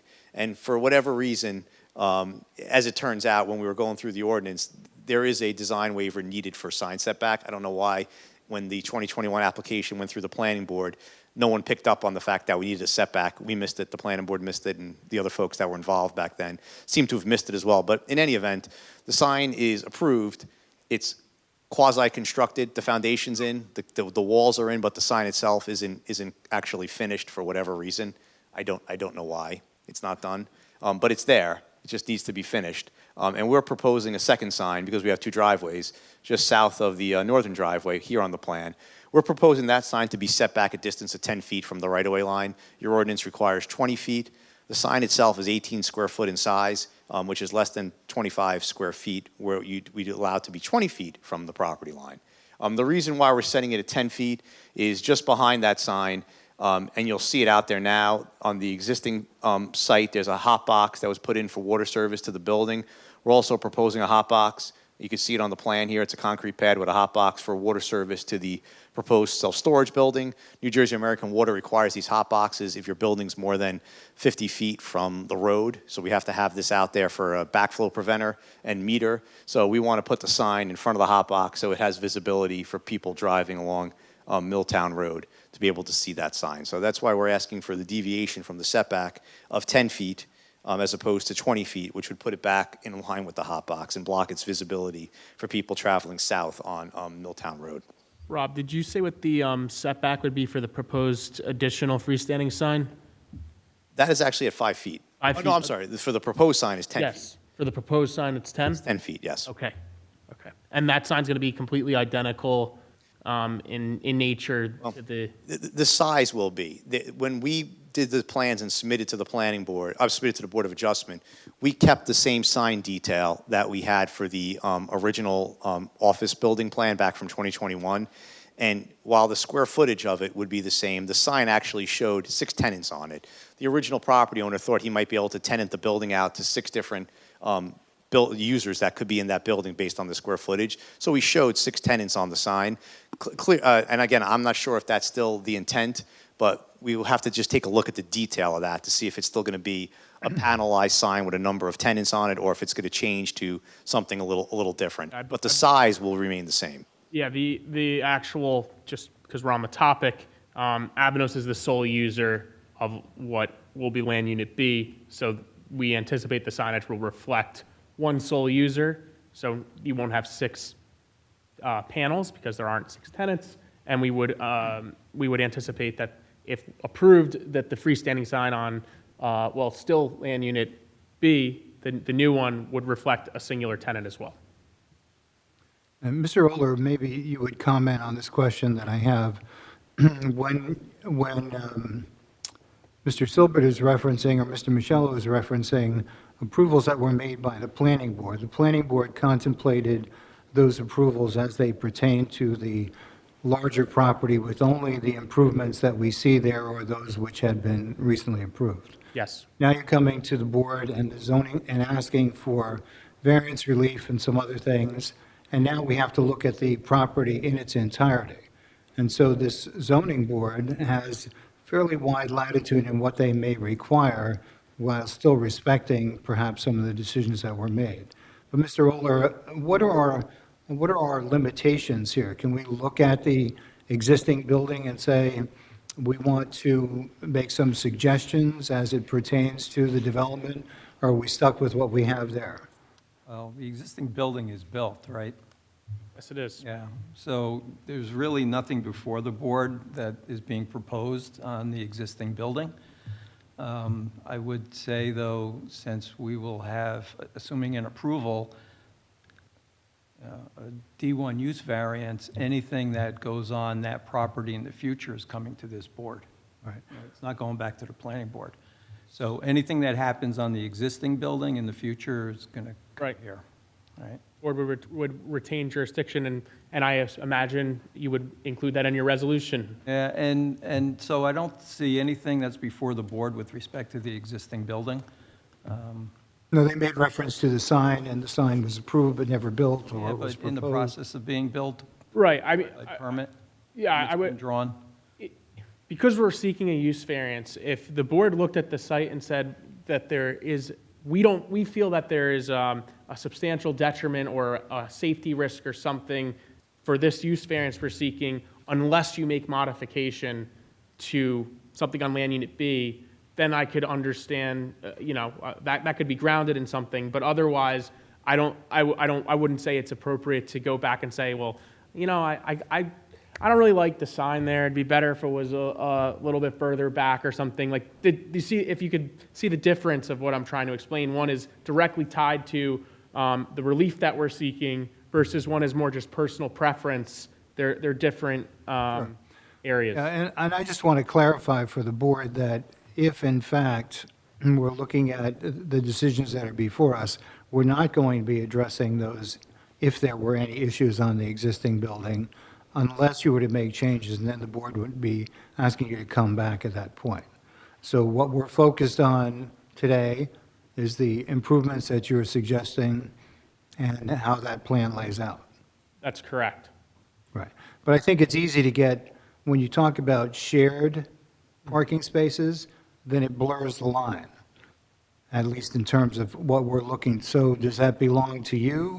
Does it belong to them? And your condo agreement dictates that it can be shared. I just want to make sure we know what we're talking about as we make our decisions. Thank you. And just to clarify that, the parking modifications being shown in this plan are before the board. Yes. So you have jurisdiction to rule on that. Right.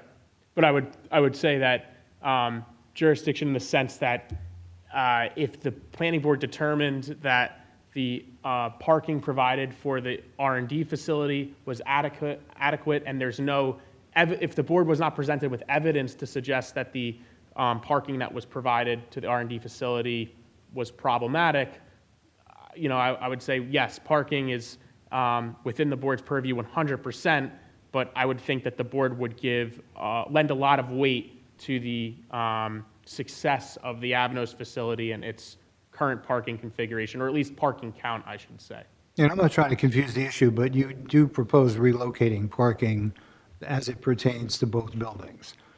That is correct. And actually, what we're doing is making it, I think, a little bit more accessible for the Avanos folks for both sides of the building, because basically most of it is now just on the north side of it, so it actually makes it a little bit, And so effectively, we're approving that change as well.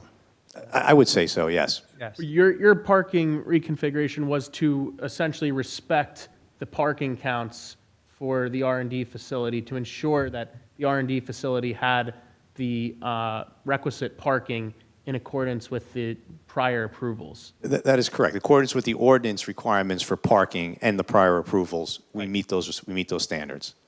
And I'm not challenging the number. I'm suggesting that as you describe the changes that you're making, that is something that we need to approve as a board. I agree. Okay, thank you.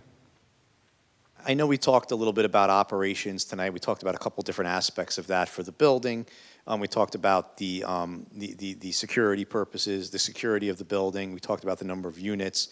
I don't know if I mentioned hours of operation or employees. Just to put it on the record, we anticipate typically this would be typically a 6 a.m. to 10 p.m. type of facility where, you know, people would have access to it during those hours. That would be considered the business hours. You also anticipate 1 to 2 staff people being there during that time. So it's not anticipated to be an unmanned facility. At least that's how we envision it right now. So there always would be somebody on site. You'll see in the architectural drawings, there's a core area where there's office and bathroom facilities as part of that. So, you know, tied to the building layout in terms of the operations. Mr. Moshello, I have a question. How many units do they have? Storage? I think the total number was approximately, I wrote it, just give me 1 second, 227 units over the 4 floors. And those units, you'll see when the architect testifies, there's different sizes of units. They're not all one size. There's larger ones, there's smaller ones, depending on what you need to rent in terms of what you want to store there. So that's generally the site layout. In terms of utilities, we're going to be public utilities. I mentioned the water service already. That's going to come into the site for the building. It will be sprinklered according to our discussions with the architect. The building will be climate controlled. You'll hear about that as well. Public water, public sewer. For the sewer for this building, it really doesn't have any type of category that the state has for sewer flows for a self-storage building. The closest thing I could find in the regulations, Mr. Burr, this might be towards you as well, is I looked at warehousing with number of employees, and I anticipated 2 employees at 25 gallons per day, which is only 50 gallons of flow, which is really small for a building this size. But we will have a sewer line that will connect into the existing sewer main that's to the south of the property. I know there was a comment in the sewer engineer's review letter about having its own sewer connection, but we're going to reach out to the sewer engineer to discuss that and try to utilize the existing lateral that's on site already that goes down to the existing main, given the very small flow that we have on the property here. So we'll look into that and address that. Because I believe, Mr. Oler, correct me if I'm mistaken, but the Board of Adjustment doesn't have the ability to grant any type of relief with respect to the sewer ordinance, because the sewer ordinance does require each building to have a separate connection, and that's what is reflected in Mr. Genova's review. But in this situation where the usage is so minimal, we would seek relief from that requirement in consultation with Mr. Genova, of course. Any approval from this board would just be conditioned on other agency approval, so you would have to deal with that with the sewer department. Okay, which is fine. Yep. It's fine. And then moving on to basically stormwater management on the site. Again, as I mentioned earlier, the impervious coverage for the parking overall is going to remain the same, but we do have an increase of impervious coverage, about 30,000 square feet. This project is a major development under the stormwater rule. It's disturbing more than an acre of land. It does have an overall impervious increase, even though it's not vehicular impervious, there's still an increase. So we do have here 2 stormwater bioretention basins that we're proposing in the front of the site, designed to meet the green infrastructure requirements of the ordinance, basically taking the runoff from the newly developed portion of the property, plus basically collecting the runoff from what is basically going to be the remainder of both the existing driveway and the new parking, and basically now putting it through what I'll call state-of-the-art stormwater management, where there's really nothing on site today. So you're getting an enhanced stormwater management system for this property, where there's really nothing out there today. It just flows off into the existing drainage, the drainage inlets that are in Milltown Road. So both these basins will be tied into the drainage system in Milltown. They ultimately discharge into the tributary to the North Branch, but they're going to be designed to meet the current standards for stormwater management and for water quality and retention. This site doesn't have any recharge. It's in Planning Area 1. I know, Mr. Burr, in your letter, there was some question about whether or not or either desoils for infiltration purposes or no infiltration versus Planning Area 1, but we are in Planning Area 1, which doesn't require recharge because of you're considered urban soils in Planning Area 1. So you're able to dismiss recharge on a site like this because of the soils that are out there. And our soil testing confirmed basically desoils across this property, which means no infiltration from a stormwater runoff perspective. So we're collecting it, we're treating it, and then we're discharging it. And these systems are designed for the 2023 stormwater rule, which basically has you designing for that 2100-year storm event, which is that 1.5 times your current storm, 100-year storm of today. So it's designed for their increased volume and capacity for that larger storm event. So that's what you see on the plans here. Next is landscaping. I know Mr. Silbert talked about waivers related to landscaping on this site. I'll go through those when I go through the design waivers and variances at the end. But by primarily speaking, the landscaping on this property here is generally focused on the front of the site. We are landscaping around both of our bioretention basins with shrub massing. We're adding some additional deciduous trees in the front of the site as well as in the northern portion of the site. And we are showing shrub massing around a portion of the building foundation. Your ordinance requires foundation plantings around the entire building.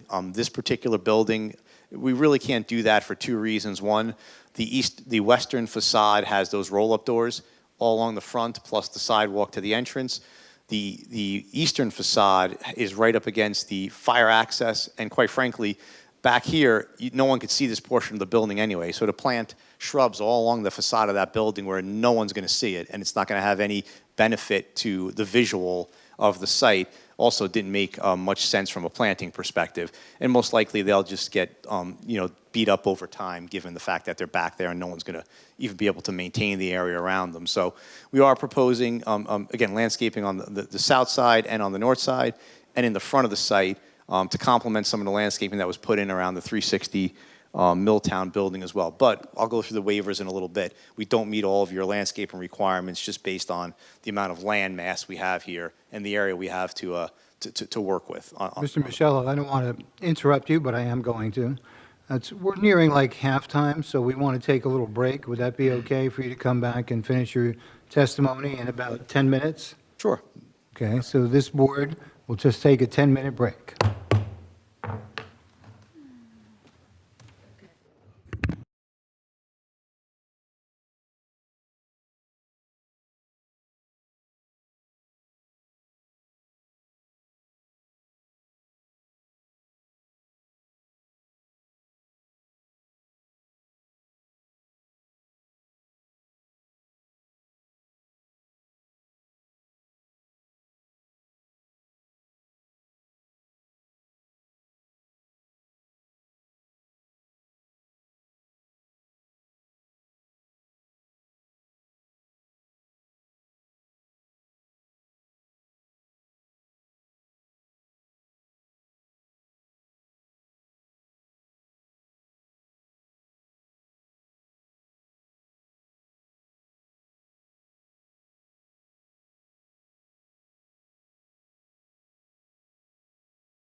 No problem. Let's reconvene, and I'm going to ask Nancy for a roll call. Chairman Kulak, Here. Mr. Wadelli, Here. Mrs. Amin, Yeah, Ms. Henderson Rose, Here. Ms. Wiseman, Here. Mr. Vesio, Here. Mr. Colucci, Here. Mr. McNally. Here. Our board professionals are here. Very good, thank you. Mr. Silbert? Thank you, Mr. Chairman. And turning it back to you, Mr. Michello, you were just wrapping up your testimony. Yes, so I have just a other couple points. more topics to just touch on, and we'll be wrapping up here. First is just to give you some numbers on landscaping.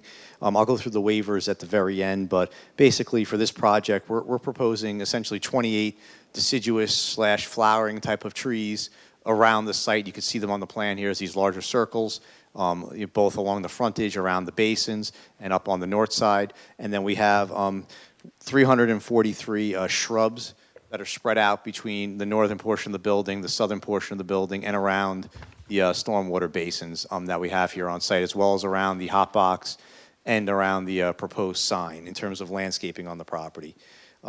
Site lighting, we are going to basically redo most of the lighting on site because we are taking out the existing parking lot, which has lighting on it now. So we're going to redo the site lighting. We'll have LED-style lights.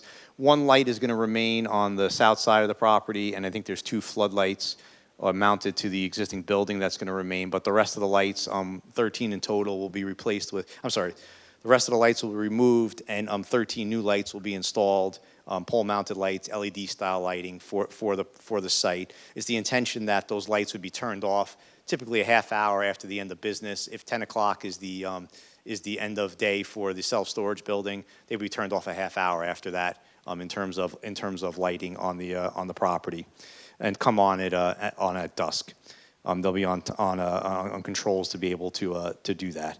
As far as the lighting levels are concerned, we comply with the ordinance requirements for all the lighting levels around the site. So we're in compliance with both the lighting on the parking lot and at the intersections in terms of the lighting. Before you get, I have a question on plantings. The back of that building is a brand-new, wonderful blank canvas for people who want to express themselves by tagging or graffiti. So perhaps you might take that into consideration as you're looking at the landscaping. And I would also point out to you that there are people that are going to see the back of that building, and they ride the train. And it would be nice if Bridgewater was at least someplace along the train line that didn't look like it had just come out of the Industrial Revolution. So I'll defer that to our architect, which he may be able to speak more as to, or she may be able to speak more as to the look of the building on that east side. Okay. But it is very understood that, yes, that east side of the building will certainly be visible when you're certainly on the train line. And it will be somewhat visible from the farther distance as well. And you could, that's there just because of the location of it in terms of the road on the other side. The train tracks do block a good 10 to 12 feet of the lower level, but the upper portion of it will be. And it is a canvas. Yes.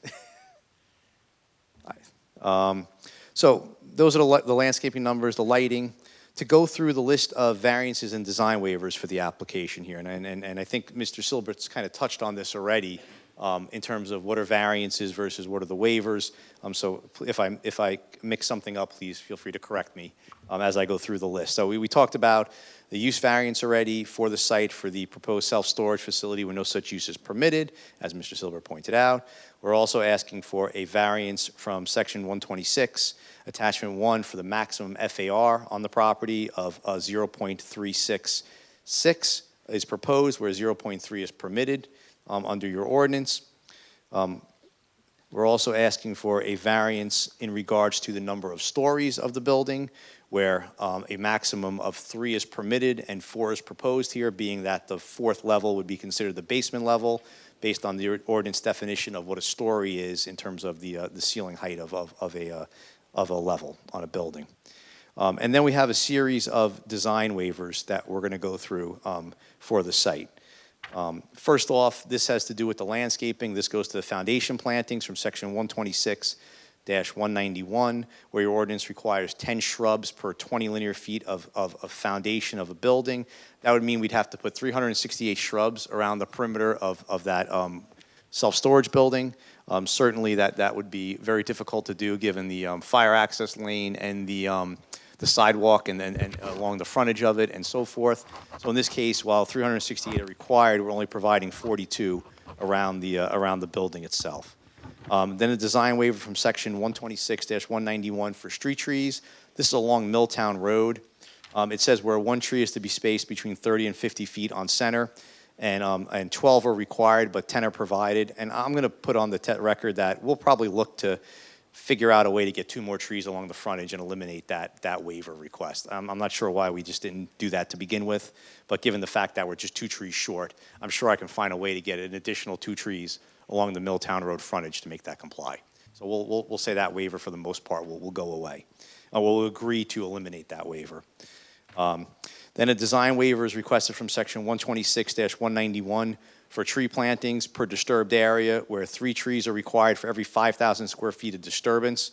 That would mean we would need 69 trees in total on the site. And again, where we're proposing, if you don't count the 10 along Milltown Road, that's an additional 18 trees that we're proposing that we've interspersed on the site plan here, both in the frontage, around the basins, and on the northern portion of the site. I do want to point out that that very northern portion in the wetlands, that section is already wooded, and we're not going to be impacting that wooded area, but there are trees on the northern portion already, and there are trees on the southern portion within the wetland area as well.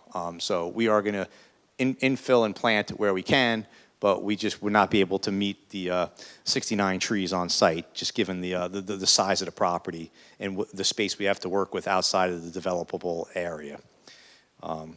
Then a design waiver from section 126-177.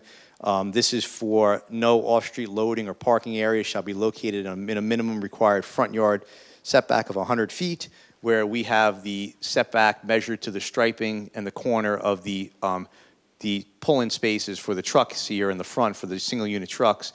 We're at 93.1 feet is being proposed, and the ordinance requires 100 feet. So we're just 7 feet short in the front here for those couple of spaces that run along the frontage of the building, basically for the single-unit trucks. The parking spaces along the frontage of the building comply with the setback, but the 2 loading spaces, which, again, you'll hear from our traffic engineer as to the frequency of use there, will be minimal, but again, we have those slightly into the front yard setback of the site.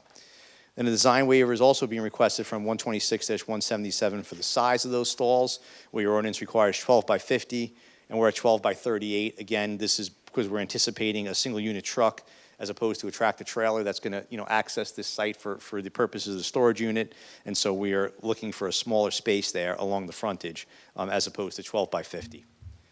Which would be a typical loading space that you might see on an office building or something along those lines. And then a design waiver is also required from section 126-195E, where your ordinance only permits 1 freestanding sign on a single property, regardless of the number of establishments. And here we're asking for 2 signs, 1 at each entrance, as I went through that earlier in terms of my testimony and the reasoning for the location of it along the frontage, because we have the 2 driveways here on site. And then we also are requesting a design waiver from section 126-195F11 for the setback of that same freestanding sign, where the ordinance allows signs less than 25 square feet. We're at 18 square feet, to be located 20 feet from the right-of-way, and we're requesting 10 feet due to the location of the utility hot box, so that we are in front of that and it does not block the sign. Want to include the existing one, since we missed that last time around? I guess from a technical perspective, is existing non-conforming, but that sign is set at a setback of 5 feet for the purposes of the existing sign. And then as far as the other bulk standards in your ordinance is concerned, we comply with all of those in terms of the list. I did not mention the variance related to the principal uses on the site. I'll defer that to a later discussion. But I believe that's all the relief that we're requesting this evening. In terms of third-party approvals for the site, we are going to need Somerset County Planning Board approval. We'll need Somerset Union Soil Conservation District approval.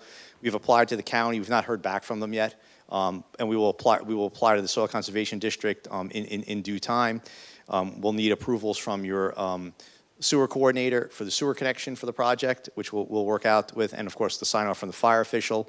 But we don't anticipate needing any NJDP permits at this time for the project the way it's currently designed. And I believe that covers my direct testimony, Mr. Chairman. Thank you very much. I'd like to ask the members of the board if they have any questions for Mr. Michello about his testimony. Thank you for the extra 2 cheese. You're welcome. Feel free to add more. I will keep that under consideration. Mr. Chairman, I have a few questions like that. Please. Mr. Vesio, go right ahead. For the excavation for the basement, what would be the depth to accommodate the basement, including, foundation excavation? Actually, on the elevations,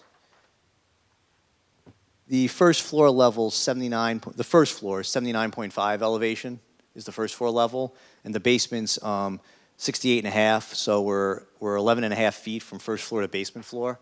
Then we'll probably have another foot of excavation underneath it for stone and slab and subsurface drainage and things like that. So the grade out there is about 78 and change, so we're anticipating about an 11-foot excavation plus or minus for digging the basement. Okay, and then footings would be a little bit, They're a little bit below that, yes. okay. And then how far are you away from the Conrail property? Well, the building itself is 23 feet from the property line. And then the rail line's the rail line right away, I think, is 60 foot wide, so the track is actually pushed a little bit over to the east. So we're probably 45, 50 feet from the actual train line itself. Okay, and that train line is on an embankment, it's kind of built up like a pyramid? It's elevated up, yes, it's on Okay, fill. and that embankment comes down to the property line, or does it kind of stop? The embankment stops right before the property line. So Okay. you can see there's some topography on our plans where you can see where it starts going up, but it stops right before our property line. Okay. And when you're 23 feet away, your probably excavation will probably be a little bit more than that to accommodate any formwork for your walls and all that. When you're excavating, would you be within the influence zone or potentially undermining the adjacent railway? Typically, again, not knowing the exact soil conditions that might be underneath the railroad tracks, you might be a 1-to-1 influence line on that, so you need 10 to 12 feet of distance from the property line. So we're probably within the range of, we're 23 feet to the limits of the foundation itself. If we have to excavate out 10 to 12 feet from the edge of that to step it back, I think we're going to be okay in terms of that distance. We're not going to impact the slope of the embankment. But I'll leave that up to, again, that's more of a structural calculation for the structural designer for the foundation to ensure they have adequate spacing. Otherwise, they'll just have to shore up portions of the excavation. Okay. You mentioned third-party approvals. Maybe for the next hearing, maybe you can just double-check to see if you would need any third-party approvals from from Conrail for that? We can check. We'll double check that to make sure we don't need anything from them. Okay. Where are your egress points from the building? The architect's going to talk about the building, but the main door, there's 2 doors on the building. They're generally on the southern facade here and here that go into the building. Okay. And is there like a second means out? There should be a second means somewhere, correct? Yeah, and again, I don't have the architectural plans here, but I believe there's a concrete pad here on the north side. I'm guessing that might be the other exit out of the building. Just give me a second Right. to check that. Feel free to defer. Yes, there's a stair tower. There's a stair tower in the far corner of the building. So there's an emergency exit egress there. Okay, so for any of the customers that have to egress out that door, how would they, I mean, they're going to be blocked to the, that's the east, correct? They're going to be blocked to the east by the railroad tracks. We certainly don't want people, running over the railway tracks. Where are they going to go, when they exit the building in case of a fire? This is most likely an emergency exit. So if there's a fire and they got to get out of the building, they would just walk down the stabilized emergency turf to come back to the site. And again, I'll leave that up to the architect to talk about code compliance and what that requires, but generally, they would just walk along the stabilized turf access path out of the building. The building's going to be sprinklered, so if there is a fire alarm or something, they should have adequate time to get out of the building before there's any real issues. Okay, and when the architect does testify, I would like to kind of hear their thoughts on having to egress along that fireway, because that is a pretty long distance, and is that something that should be considered in their egress, calculation, for egress length? Let So them I would like answer to hear that. the architect testify to that. Is this site suited for a subdivision? So I can elaborate more on my question. So the current size of this lot is, I believe, Six acres. and change, yeah. And the standard, the minimum lot size for this type of commercial lot would be? 5 acres. It's 5 acres for the zone. Okay. And in your opinion, do you believe that this site, I understand it's not your application, but would you see this site being suitable for a subdivision? For this type of design that we have here in layout, I don't think subdividing it, putting aside the zoning aspects of it for the moment and what the bulk variances that it'll create from doing that, I just don't see a subdivision having a benefit here that can't be accomplished by doing it as a condo and not having to deal with the aspects of the zoning. So I don't think a subdivision would have any benefits to that. And may I follow up with a question? So, Mr. Marcello, so our lot area is 6.4 acres approximately, correct? Correct. So what we're proposing is approaching, there's, what we're proposing, there's no way to accommodate the 5-acre minimum, at least to provide a conforming lot. You'd be creating 2 undersized lots, which you probably would not want to do from a subdivision standpoint. Or one conforming and one undersized. But the other point to that is you're also trying to navigate environmental constraints on the perimeter of the property. Would you agree with that? Correct. There are environmental constraints there. The reason why I asked that question is I was wondering, in your engineering opinion, if you feel that it does make sense based upon the environmental constraints on the ground to have the tract utilized in an integrated development versus the alternative. Well, certainly. That's why we're proposing the condo line as opposed to a subdivision, technically, because it gives the ability to have 2 separate users share the components of the property, but not create 2 separate lots that end up having to deal with zoning issues that are associated with that basically going forward, because now you've subdivided it off. I don't want to say in perpetuity, nothing's ever permanent forever, but again, you're creating something that's now less conforming down the road somewhere if you created two subdivided lots. Mm-hmm. Now, regarding the condominium line, I mean, that is, from what I understand, it's not part of your application, right? You don't need zoning board, town approval Right. for putting a, okay, so really for the purpose of this application, really doesn't, the condo line doesn't, would you say it doesn't really matter It here? really doesn't matter to the board. It just shows the board that this is how we anticipate the separation of the 2 condo units. And as we mentioned earlier, the shared access for parking, shared access for coming through the site, that'll all be part of the condominium documents. But from however it's used for the purposes of financial reasons, how it's applied to payment for maintenance, for basins, for things of that nature between the 2, both the property owner and I'll say the owner of this facility, that's all part of a condo document that's beyond my realm of expertise. Actually, I could say that condo line made my job much more difficult based upon where the line was drawn. So, at least between the two private parties. So, Okay. my problem. I think probably my last question or second to last.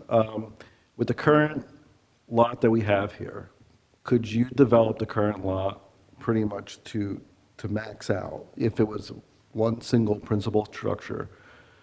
Is the lot suitable for developing the lot to the allowable FAR and lot coverage? Well, as you can see from the plan we have here, certainly it can accommodate an FAR of 0.36. I mean, if we just take out the basement of the building, we're at FAR 0.3. So that's certainly, accommodatable based on the layout we have here. The constraints don't prevent us from getting the coverage we need to effectuate the building and the parking. And I think, too, if you were to go further and change a use to something else, you still have room on the site to maybe get some additional impervious coverage based on your ordinance. So I think that, there's other things you might be able to develop there, but that, again, we're looking at it from the purpose of a self-storage building right now. And Mr. Marcello, it would be theoretically possible, we're not proposing it, but it would be theoretically possible to design the existing plan, alter it in a manner that would actually make it so that the buildings were connected in some creative way so that it would technically be one building. anything's possible from a design perspective. You could, connect the buildings, you could, do many different things on the property in that regard, yes. But you don't think that's you're not suggesting that? No, I'm I'm asking not. that question No. so that it's possible. It's possible, anything's possible in that regard. Thank you. Okay. I think that's all I have for now. Something I would just be listening to make a decision on is we're putting two principal structures on the lot, and it almost seems like it's a subdivision, but it's not a subdivision.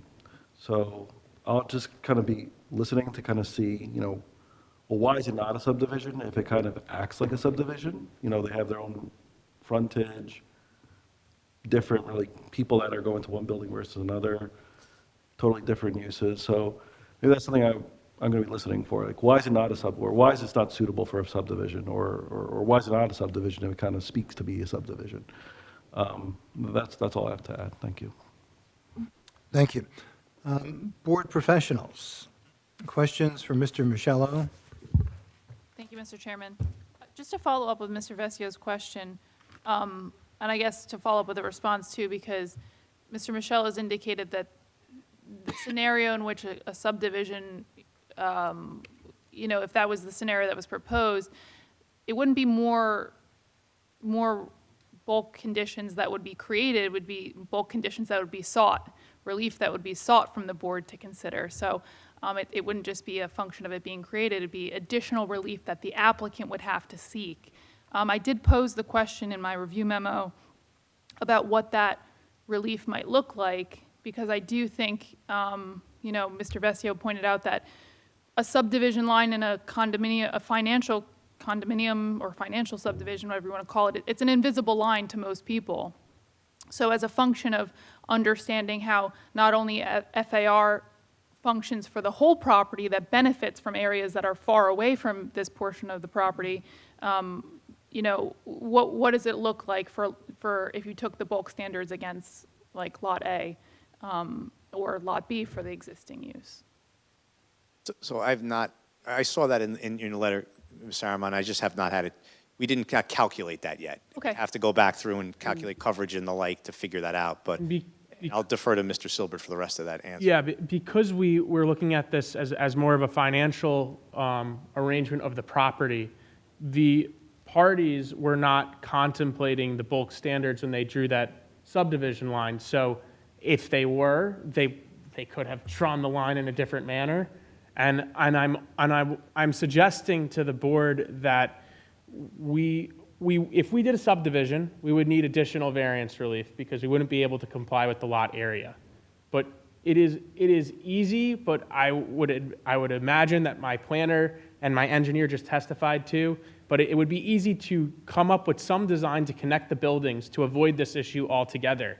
It could be one building. It could be. We could design it in that manner. You just heard our engineer say that that's not, in his opinion, the proper approach to it. But I'm saying this because I don't want the board to get hung up on that, because we could solve that problem. And sometimes when you're on the board, you're dealing with numbers and you're dealing with the practical realities on the ground. And as an applicant, we're trying to navigate and balance those things too. So we're dealing with the numbers. That's why you don't see a subdivision, but you see two separate buildings because that's what we believe is appropriate for the site, notwithstanding the fact that it could be one. I have a comment regarding what you just suggested. See, the usage is different. Yes. So you cannot have one common building with one side being self-storage, the other side being a lab. I think that's one of the points of contention that we spoke about earlier this evening, that I don't want to delve off into that until we're done with at least further along with our application. But I would ask the board to contemplate if there are other properties in Bridgewater Township where there are different uses on the same property, and I think the Yeah, but board. that's not relevant to this application. You're in the C3 zone. I don't know what those other properties are in. I don't know what was asked for in that. I'll get to those properties later on as Yeah, we need a evidence. lot more information before we can rely on that. That's true. So I won't get ahead of myself, but that is an excellent point that you raised, and that's something that I'm hoping to address by the end of our application. If I may, Mr. Chairman, you mentioned there's 2 other lots in this C3 strip. Yes. How big are those 2 other lots? I don't have the exact lot areas, but I do know that the total acreage in the C3 zone, I believe is, just give me 1 second, I thought I had it written down here. It's 11.8 acres. So you can't have 3 5-acre lots in there. You can't. So it's 11.8 acres total, so you would, this one happens to be 6, but that would mean the other 2 are under 5. And maybe under 2.5. Yeah, depending on the size. The one to the north is certainly smaller, that lot 1, which is a triangle lot. If you recall looking at the plan here, that's certainly a lot smaller than the one to the south, which is, larger than lot 1. So you get the sense of the size that we're dealing with here. And you just mean this portion of the C3 zone, correct? Correct, just right here within this section right here. I don't know, I didn't look to see where the other sections of the I just wanted to are in clarify town. that that's not Yes. the norm for the zone isn't that it stands alone here and that most of the lots are non-conforming. There are other areas in the township that are zone C3 that are, have different lot areas. And I think my question is valid or the request is valid to understand that, and it's really just about what the zoning implications would be if that line were a subdivision line, because, what was just described about, combining the buildings and things like that are really kind of loopholes to the zoning, and I really just want to understand how the zoning would function, to understand that, floor area ratio is intended to control volume and control scale and gives flexibility in how you want to design a building. And, the way the floor area ratio even exceeding right now is benefiting from the fact that the office building isn't a multi-story building, that it all has to do with the configurations of the building. So it does benefit from the fact that the existing use is, smaller in scale compared to what's being proposed. Nevertheless, I think, some of the other implications right now that, weren't described in the response were now this site will be governed. What was a fully conforming planning board application on multiple occasions in recent years will now be governed by the zoning board. And I think that's not always in best practice. So we just consider, I think that all those things need to be considered, and I just throw that in there as a part of my response to that as well. Mr. Michello, I don't know if you touched on this, I did bring it up in my review. Under section 126-127, there is a requirement for the number of loading spaces based on the gross floor area of a building. I know that 2 loading spaces that are undersized for the dimensional requirements are being proposed, but my understanding from the ordinance requirement is that there would be 4 loading spaces that would be required for a building of this size that's commercial in nature. I did not do the calculation based on the size, so I'll just have to confirm that, to make sure that that's what the number is, but that could be the case, yes. Okay, and I think additional relief would then need to be sought for the number of loading spaces. If it is 4 indeed. Okay, I'll double check the number and we'll confirm that for the board, based on the square footage of the building. Thank you. One other thing I'd raised in relation to parking was the configuration of the spaces right now. It is being proposed that the office building is fully satisfied with the 59 parking spaces, I believe. But I noted that there are 5 parking spaces on the kind of periphery of this building adjacent to the entrance that include EV and handicap spaces. There are no additional handicap spaces kind of internal to Lot A that would serve the site. So if there were a handicap patron that were visiting the self-storage use, theoretically they would be, utilizing parking that is kind of satisfying the need on the other use. That is correct for the one space that's here, but that's, again, why we have the agreement allows for that additional shared parking back and forth in terms of that space. So while we show it outside of the quote-unquote condo line, it's can be used by both the self-storage person, or if someone were to go to the office building and needed it. There's 3 ADA spaces for the office building, so we feel that that's more than adequate there. Do you think that would then encourage use of those 5 spaces? Would essentially, even though there's a commonality or, a shared use of the spaces, from a technical standpoint of the zoning, that's not really contemplated by the requirement of number of parking spaces. So if you're encouraging someone to park on that portion, you're really kind of taking away from the office uses, the office parking spaces, correct? I mean, there are, I don't want to say hundreds, but there are a number of properties throughout the township, and I know that you're suggesting we need a variance from this standpoint, that have a parking approach, a total collective parking approach based upon different uses. So you can go to a property that has office space and light manufacturing space, medical space, restaurant space.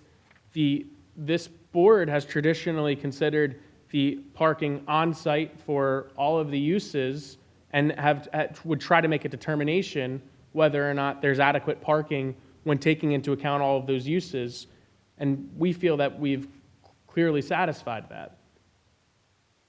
So Okay, that's your response, that's fine. Right now, for the parking on the Avnos use, the building is fully occupied by Avnos, correct?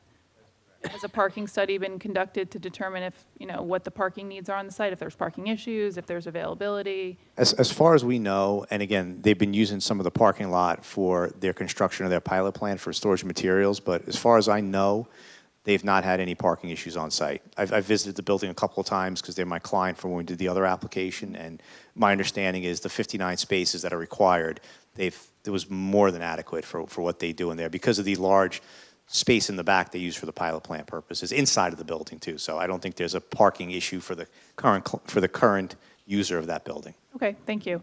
The proposed parking area in the front of the building, in the front of the existing office building, that right now, I couldn't really tell from the survey because I think the survey was a little older. I think I noted that in my review as well.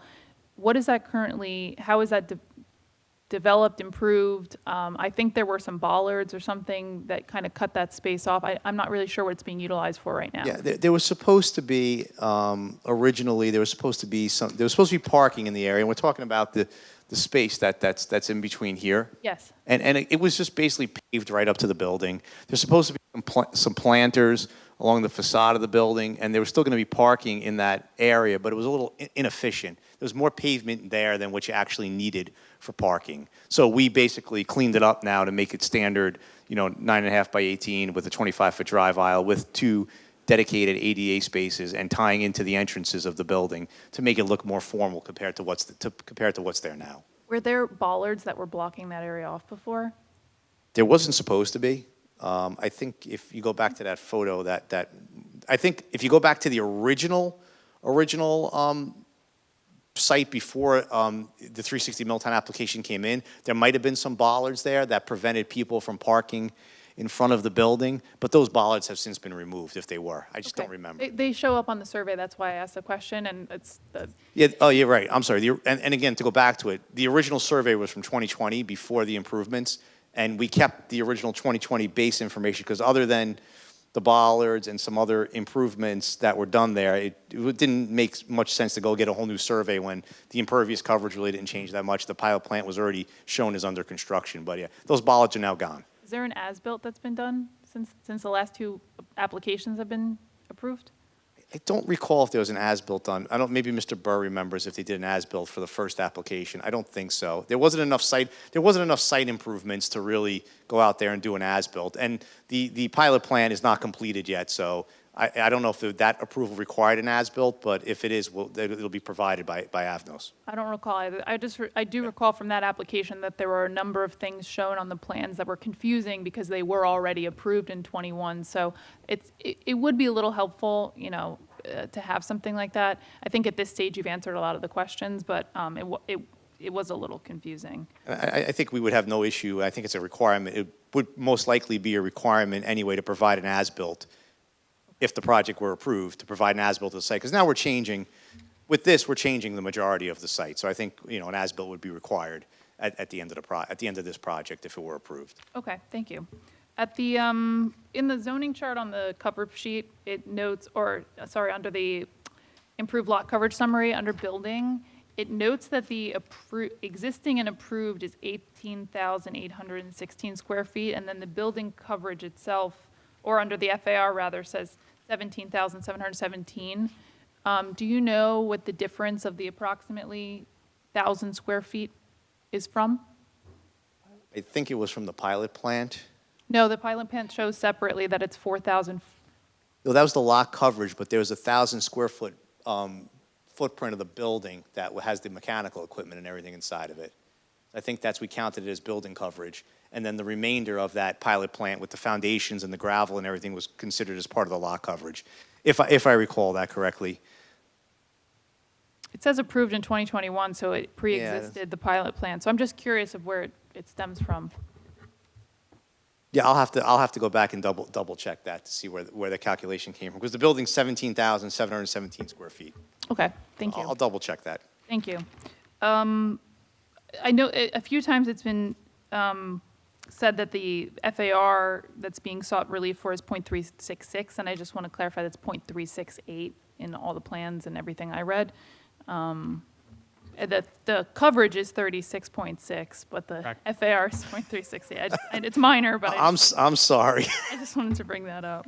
No, thank you for clarifying that, because I went through my outline and I think I changed it twice, thinking I was reading the other number. So Okay.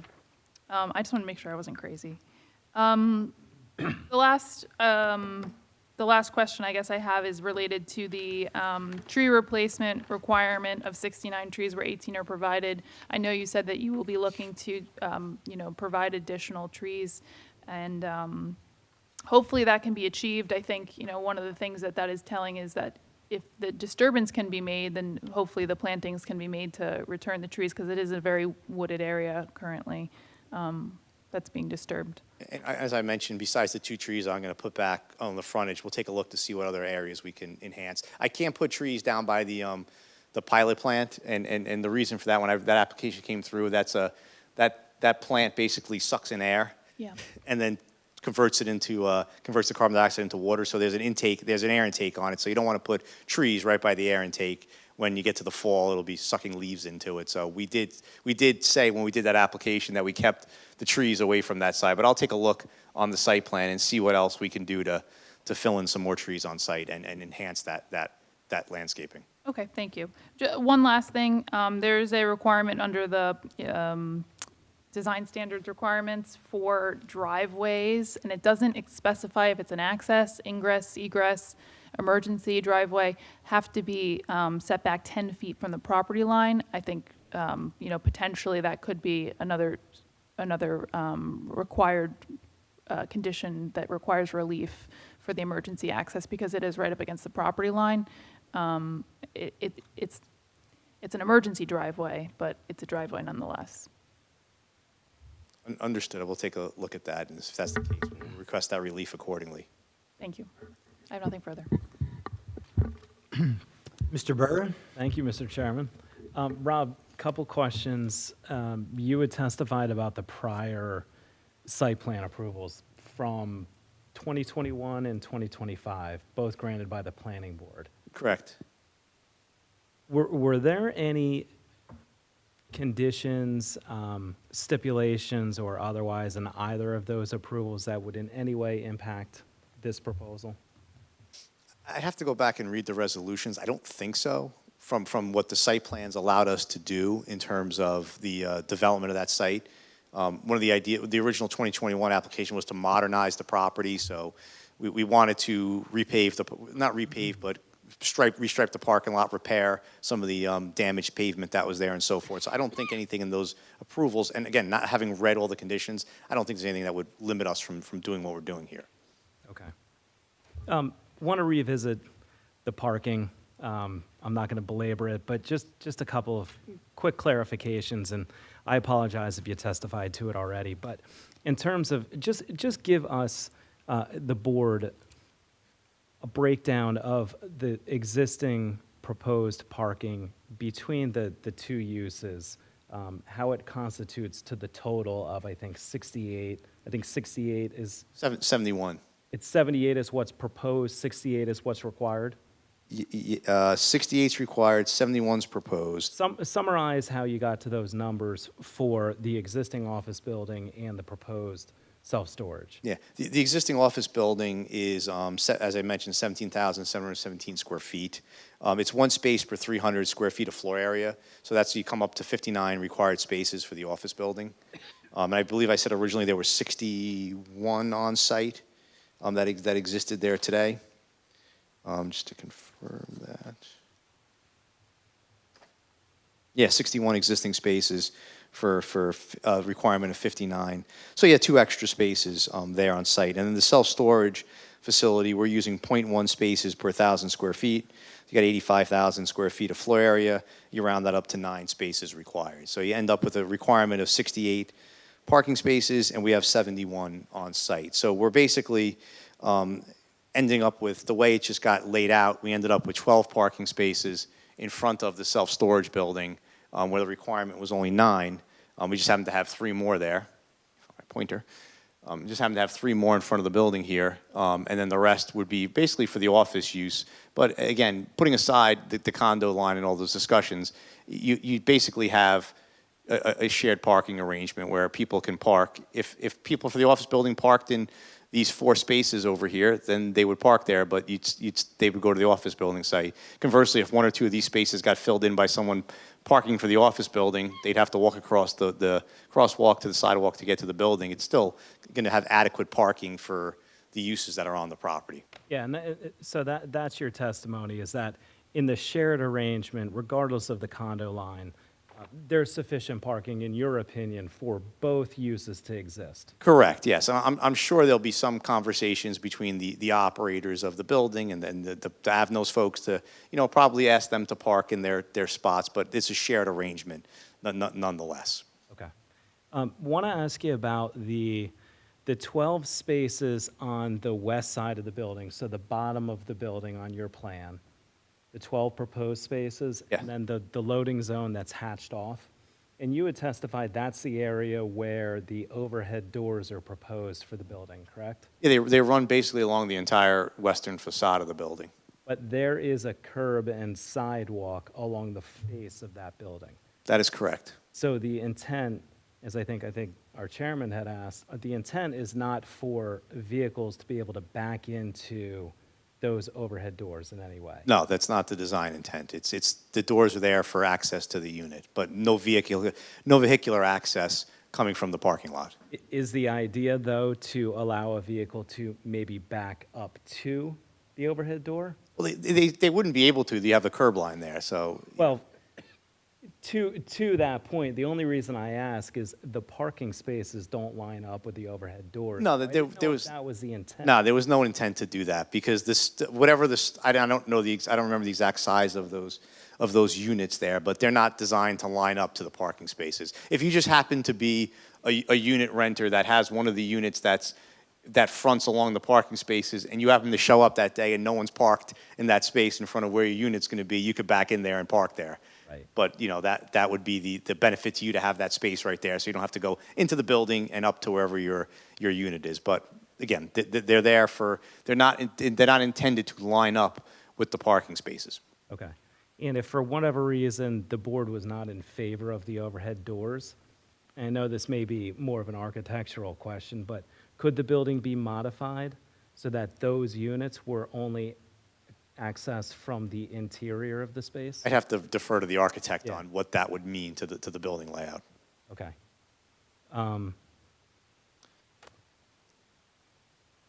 So from a drainage perspective, we heard your testimony about the 2 proposed detention basins being proposed. Those basins are effectively going to capture all runoff from the new impervious coverage and the new building? Is that Yes, fair? correct. Okay. And your testimony is that the current design meets the township's stormwater control ordinance?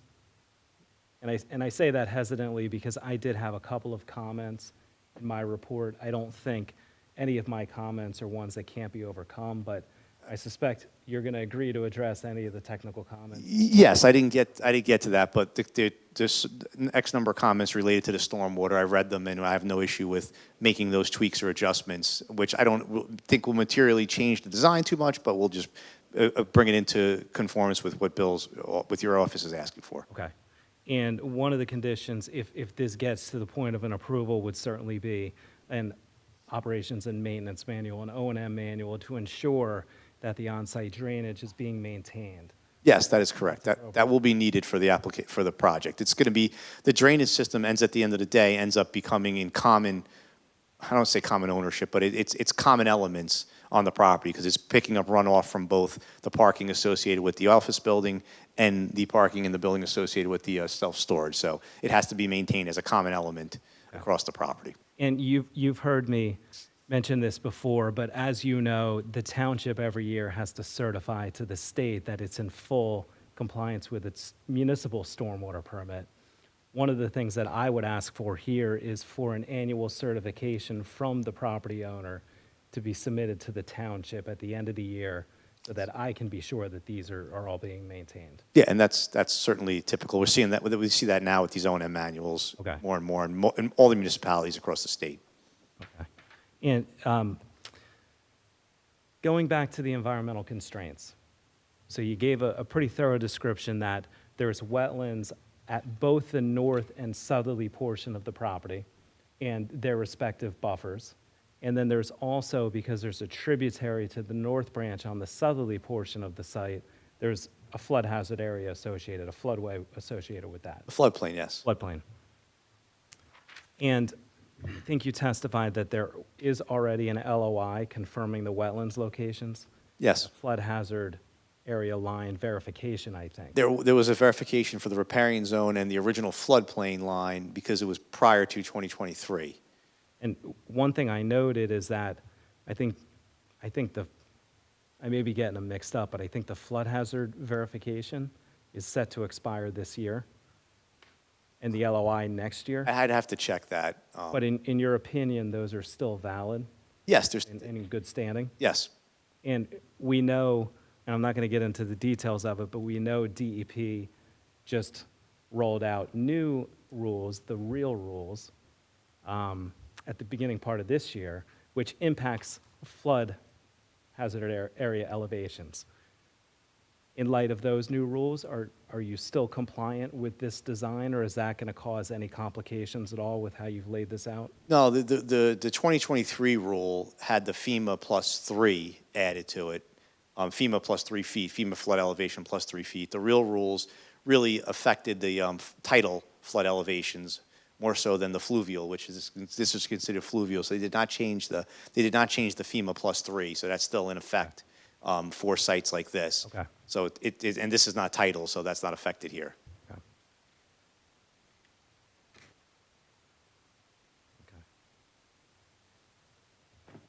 Back to the FAR question, and I think you said this before, I don't know if it was in jest, but you mentioned that 0.368 is what's currently proposed, 0.3 or 30% is what's allowed. If you were to eliminate the basement or the fourth story, which is effectively the third story of what people see, what would that actually bring your number down to? I think you mentioned it would bring it down to 30%. They're almost the Do you same. just mean it would bring you under 30%? Yeah, Or will it bring you right at 30? I think it was like 0.296 or something like that. If I took off if I lopped off the basement, it would be 0.296. If you took out the basement, it would bring you to just under. Yeah, because again, I think the way the architect calculated the floor area, the basement floor area might be slightly smaller because of the width of the foundation walls and so forth. Okay. But it would bring you right under the Okay. 0.3. Okay. I think, Mr. Burr, if we eliminated the basement, we'd have approximately 2,000 square feet extra to play around with Okay. in order to hit that 30%. Understood. Okay. Going back to the loading question that Ms. Sarmad mentioned, not specific to what's required overall, but I know there's some loading requirements for the Avnos building. Are those being changed or impacted in any way with the reconstruction of the parking lot around that building? Are those all being preserved as is? No, I think they're being preserved. I mean, there is a door on the north side, which is not so much a loading door as it is an access door into the building. So that's being preserved. And then on the loading dock itself is actually on the south side of the building, and that's for the most part being preserved there. There's a loading bay, which has got a covered area on it, plus 40, almost 47, 48 feet behind that. So I think those areas for the building are being preserved for the use of the research facility. Okay. Talking about the signage and the fact that you have the two separate driveways, what I'm hearing is the intent, tentatively or preliminarily, is to focus the office traffic for Avnos to the, I guess, the southerly driveway, and then the new driveway in front of the self-storage, those folks use that. Of course, they can intermix. I guess what I'm getting at is, are the signs, because you're asking for two signs, we have the one that's under construction, is that gonna say Avnos? I'm not sure. We think so, but we'll have to go back and confirm that. It's supposed to be the tenant in the office building, and this sign's supposed to be for the self-storage, but I want to confirm that with Yeah, I'm just- with think the the board- property owner and the applicant. The just to board be is sure. probably wanting Yeah. to understand more of why you need two signs. And to that point, do you have a sense of how large the signs are? They're 18 square feet. They're both 18? Yeah, the size that was on the original plans, we kept the same size going forward. So from a size perspective, even if you add both of the signs together, would you still be under what the ordinance allows for the size of the signage? Yeah. Yeah, the ordinance allows actually 100 square feet for a freestanding sign. Okay. So we'd be well under that. Okay, so you'd be at 36. 36 square feet, yeah, for the Total. two signs. Okay.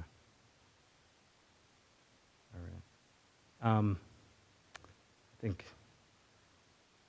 I feel like I had one more question here. Landscaping. I think the board appreciates that you're going to make an effort to eliminate one of the design waivers for the street trees. From what I'm hearing, you're going to take a look at the plan to see if there's any more landscaping that can be added. In the event that you can't meet the requirements, am I correct that your client is offering a payment in lieu or plantings elsewhere? I think that's what the ordinance contemplates, is if there's a place in town where additional trees can be planted, we would certainly offer to do that. Otherwise, I believe we have to do a payment in lieu of the replacement requirement. Okay, very good. Thank you. Thank you, Mr. Chairman. I'd like to open the questions to the public to pose questions specifically for Mr. Michello and his testimony. If there are any questions about his engineering testimony, members of the public are welcome to come to the podium and ask those questions. You good back there? Okay. Seeing none, I'm going to close that portion. Now, Mr. Silbert, we're approaching 10 o'clock, but we have time to go until 10. Question is, how would you like to manage the rest of this time? I think I would like to manage it by calling our traffic engineer, because there was so much discussion about parking that I think it logically follows to do that, and would prefer to hold off on architecture for the evening, just because I'd like the opportunity to speak with Mr. Scalera and see how that's going to change potentially our design. So it probably won't have a major impact on parking. That's fair enough, thank you. Thank So you. would you introduce your traffic engineer or have him introduce himself? Raise your right hand, please. Do you solemnly swear that the testimony you will give to this board will be the truth, the whole truth, and nothing but the truth, so help you God? I do. And your name for the record, please? Certainly, it's Corey, Corey. Last name is Chase, Chase. Business address is 245 Main Street in Chester, New Jersey.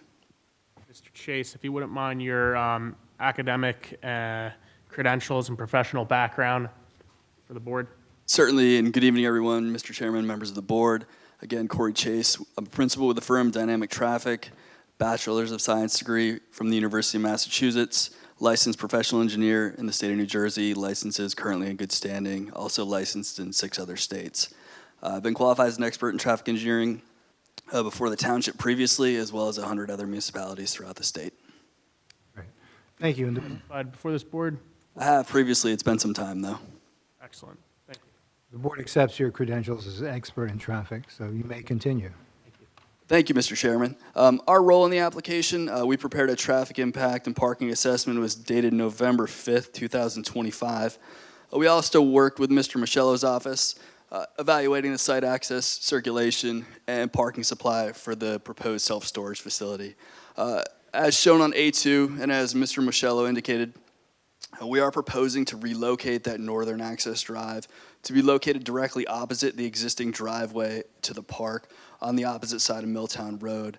Certainly, we represent that marks an improvement over the access which currently exists where those driveways exist in an offset configuration. So consistent with good access management principles, whenever you can have two driveways on the opposite side of the street align one another, that certainly represents an improvement. So with the relocation of that driveway, we think it represents an improvement to the existing access configuration, again, with the offset driveway configuration. We took a look at the trips that would be generated by the proposed self-storage facility, utilizing data published by the Institute of Transportation Engineers. That's the national and state recognized standard for developing traffic projections, utilizing the 12th edition of the Trip Generation Manual, which is the current edition of the Trip Generation Manual. If you look at it on Table 1, which is located on page 2 of our report, we summarize the peak hour traffic generation for the proposed self-storage facility. Traffic engineers focus on the weekday morning and the weekday evening peak commuter hours, as well as the Saturday midday hour, as really the focus of all our analysis points.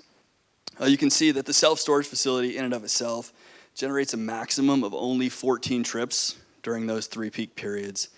To give the board an idea as to what that level of traffic generation constitutes, the New Jersey Department of Transportation set a threshold of 100 additional trips during a peak hour as what they term a significant increase in traffic. So this is less than 20% of what the state would determine a significant increase in traffic. Constitutes approximately 1 trip every 3 to 4 minutes during a peak period. So certainly not a significant source of traffic generation. I would add that in consideration of the existing research and development facility, it'd certainly be a complementary use. The self-storage facility is going to be utilized primarily on the weekends, later in the evening, when the research and development facility is going to be closed. So it's anticipated to have very limited activity, during the morning, during the evening hours when that facility is operating. As Mr. Michello mentioned, only 1 to 2 employees on site. It's a very limited employee activity. We also took a look at the proposed parking supply. Again, utilizing data published by the Institute of Transportation Engineers in the 6th edition of Parking Generation, they've identified a peak parking demand of 0.1 vehicles per 1,000 square feet. So that's where we came up with those 9 vehicles required for a facility of this size. So based on the parking provided for both the office portion of the facility as well as the self-storage, we think that that's going to be sufficient. Mr. Silber, was there anything else that you wanted me to touch on? Or obviously happy to answer any questions that the board has or its professionals has. Just one quick question. As you were outlining the, perhaps the peak hours and the peak trips and so on, did you do that in the context of the overall property and add them together? Did you look at that as well? We did. And again, that's on Table 2. So we also took a look at, for the existing research and development facility, just based on, comparing apples to apples, we looked at what the IT trip generation would be for that as well. That was a peak of only 9 trips during the morning peak hour and 8 trips during the evening peak hour. So if you look at a total compilation of those 2 uses, you're looking at a maximum of 20 trips during the weekday evening peak hour. Again, still below what the state's threshold of a significant increase in traffic. And in totality, again, approximately 1 trip every 3 minutes during that peak hour.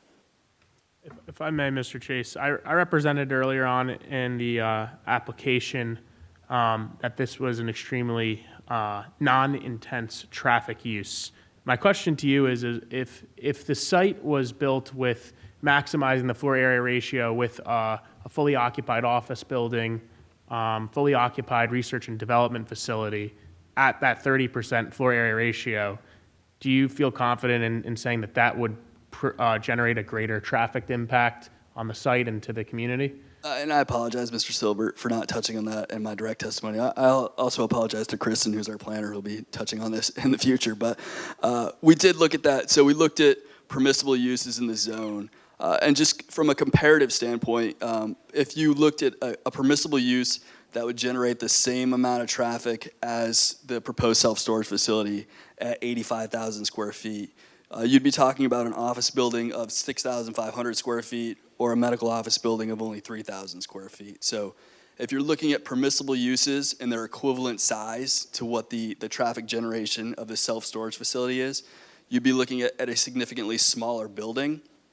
So if you were to answer Mr. Silbert's question, if you were to maximize the FAR with a permissible use, you'd be looking at significantly more traffic generation than what the self-storage facility would generate. So from your perspective, would you agree that the FAR overage has a negligible impact as far as traffic is concerned to the site and the surrounding area? With this specific use, yes. Thank you. Does the state take into consideration that lovely little one-way tunnel when it's talking about whether there's an impact of increased traffic or anything like that? So the state, and that's a great question, the state's number is really based on additional traffic during a peak hour. So it's looking at additional traffic over the course of 60 minutes when the roadway volume is at its highest. And what they assume is when you're talking on the order of 100 trips, you'd be talking 1 to 2 additional vehicles every minute during that peak period. So regardless of the adjacent roadway network situation, they would say if you're going to add more than 1 to 2 additional vehicles during that single hour, it could likely have an impact on the overall operational conditions of the road. Given that we're so far below that threshold, again, in my professional opinion, regardless of the constraints further to the north and the south along Milltown Road, the additional traffic generated by this self-storage facility would not have a significant impact on the adjacent roadway network. Thank you. I just feel like as though that piece need that information for future reference. If anybody comes in the community comes and asks us about that, we have an answer. No, certainly, and again, ma'am, that was a great question. And just to follow up to that, and I imagine you know the one way that we're talking about, but if there was a maximized office building or a research and development facility on the property, just from your experience, not necessarily referring to ITE or if it would trigger a DOT significant increase, just in your opinion, could that have an impact on the one-way? It would certainly have more of an impact than the self-storage facility, and I think what you'd be up against as well is any of those types of facilities would have the same peaking characteristics as the existing research and development facility. So meaning that their traffic would be arriving in the morning and leaving in the evening, similar to that research and development facility, where that's not necessarily the case with the self-storage facility. Again, I think it's complementary to the existing use in that it doesn't really have much of a peak during the weekday. You know, what little peak that it has, it's likely going to be on the weekend. It's outside the ordinary peaks associated with, your typical morning and evening rush hour traffic. That's correct. When you go beyond the impact that the small increase in traffic might have and focus on the site itself and the circulation of traffic on the site, the adequacy of the parking, the emergency access behind the building, do you have a professional opinion about how all of that functions together on the site? I do, Mr. Chairman, and again, we worked with Mr. Michello's office in reviewing not only the site access and circulation for the self-storage facility, but the improved parking and circulation patterns really around the research and development facility as well. In my professional opinion, I think the plan before you this evening represents an improvement over existing conditions. As Mr. Michello mentioned, really what they took the opportunity to do is better define the circulation and parking areas in that research and development facility. As he noted today, primarily the majority of the parking is located adjacent to the northern building facade, where in the proposed condition, it's really better dispersed throughout the northern eastern rather, and southern building facade. So overall, again, in my professional opinion, I think even with consideration of the research and development facility, it represents a betterment than the existing layout today. Thank you. You might have touched upon this, but just really quickly, from your professional standpoint, you didn't have any concerns with the existing width of the drive aisle to the south of the site, the one that's remaining and not being touched? I don't, and I apologize for not touching on that either. As was mentioned, it's approximately 22 feet in width, directly adjacent to those 2 parking stalls located adjacent to the southern building facade. This facility is going to be utilized by employees only. They're going to be very familiar with the circulation pattern of both where the parking stalls are located, as well as the aisle widths directly adjacent to them. So in my professional opinion, I don't see any detriments to having that slightly undersized aisle width impacting those two parking spaces. And while you're up there, dare I say, ask you, but the emergency access lane in the back, the stabilized turf area, again, just from your traffic perspective, do you feel like that does provide adequate access for firefighting apparatus, things of that nature? I do, just based on the general layout, the approach angle, and the overall width, I feel like that would be adequate, notwithstanding the fact that Mr. Scalari commented on additional 2 feet in width. But again, in my professional opinion, it is sufficient in width for a fire apparatus to navigate. The township's. The township's fire apparatus, that's correct. Thank you. Any other members of the board have a question for Mr. Chase regarding his traffic testimony? Board professionals. Thank you, Mr. Chairman. Mr. Chase, I just had 2 questions that I had raised in my review that I don't think were covered. I had asked in particular if there were any other standards, any other industry standards besides the IT that could be utilized to determine an appropriate parking ratio in the absence of one in the township code. And I apologize for not touching on that. As far as industry standards go, the Institute of Transportation Engineers is the only published data that we utilize. Professionally speaking, I've worked on approximately 40 of these facilities, and we typically park them between 8 and 10 parking spaces. And generally, they're between 100 and 120,000 square feet in size. So again, slightly more square footage than this, and they're typically all parked at approximately 8 to 10 spaces. And those are all facilities that include first floor roll-up doors or have similar configuration to this? Generally, some have outdoor direct access. Some also just have access through the interior corridor of the building. Does the ITE differentiate between any of the configuration that I just mentioned? Because this is just to kind of get a lay of the land, there are storage facilities that pre-existed modern storage facilities that are generally one-story, only roll-up door access that have a number of buildings, are not tall buildings, but have a number of buildings that, and I was just curious if the ITE captures that type of storage facility as well and incorporates that within their averaging, or if it's all just considered one classification of land use. I'll answer that in both parts. So it is just categorized as one land use. They don't differentiate between the older type facilities that you're describing, where there are multiple buildings, generally speaking, just access through roll-up doors, and sort of the newer model that we're seeing where it's a multi-story single building. Some of them have exterior roll-up doors, some of them only have loading docks, and you can only access it through internal of the building. They don't differentiate between the two types of facilities. The data, based on the age, some of that does reflect the older type facilities in combination with some of the newer type facilities as well. And I only bring that up because many of those older type facilities don't rely upon traditional parking spaces. Normally, people will just drive up to their unit. So they don't have a striped space. There might be a few parking spaces that are for, potential customers, the office space manager, employee, whatever. And so I just wanted to make that clear. What is the land use classification that's included in the ITE the sixth edition? For this self-storage facility? Yes. It's a mini warehouse. Called mini warehouse, thank you. And I would just add that just to expand upon your point, they did count as part of the data collection, so any vehicles that were parked adjacent to a roll-up door were counted as parked vehicles on site. So they didn't just, when they were doing their research, they didn't count vehicles actually in a traditional 9x18 parking stall. It was vehicles parked on site utilizing the facility. Thank you for the clarification. Now, have you found in any of your experience that the roll-up doors generate additional or more traffic than the climate-controlled units on the interior? I have not, no. Have you found that any of those roll-up doors attract a different kind of storage tenant potentially than a traditional storage, leave your stuff in there and don't come back for it for a while?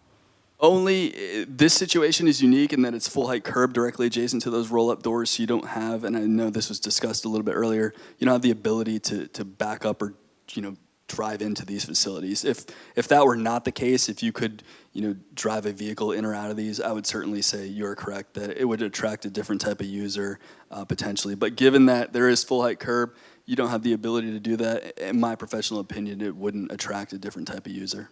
And could you still back up a pickup truck in one of these spaces to access and basically be in front of a roll-up door?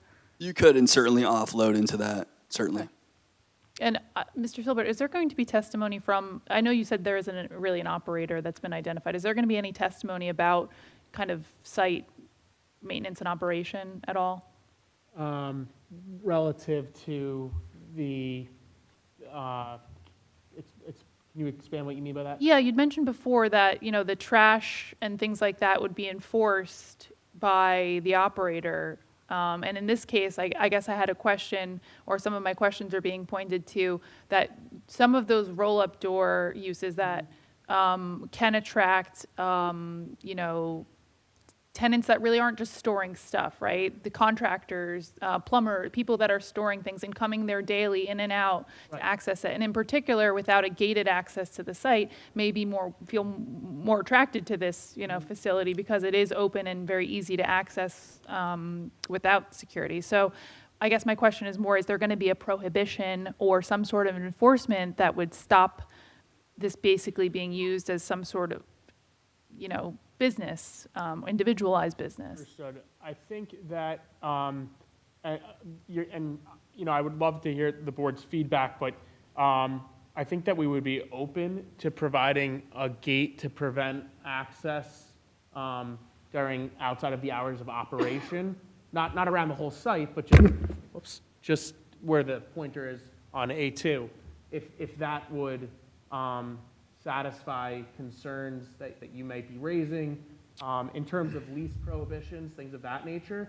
Happy to work with you and the board if there are certain restrictions that the board would want to see. I would have to talk it over with the principal, but I would imagine we would be receptive to that. Okay, And thank I you. think we'll have some additional conversations around that as we also get into the architectural testimony. And in the absence of an operator, then you'll have to suggest to us what guidelines you believe are appropriate for the building, because the board will have some opinions about the operations of it and how to provide for the safest facility and the safest environment for the community at large.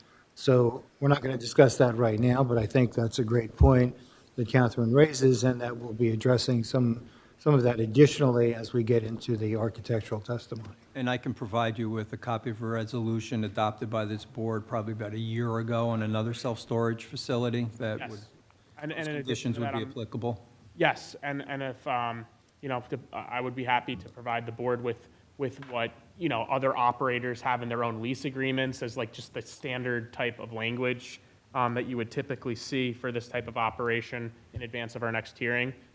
Yes, that would be fine. Happy to do that as well. I didn't mean to interrupt you, Catherine. And I didn't mean to interrupt Mr. Chase's testimony by bringing something up that wasn't related to his testimony, but nevertheless, I think he's answered all the questions I have. Right. Mr. Burr, do you have questions for Mr. Chase? Two quick questions, Mr. Chairman. So the testimony was you're satisfied with the overall parking arrangement and count, et cetera.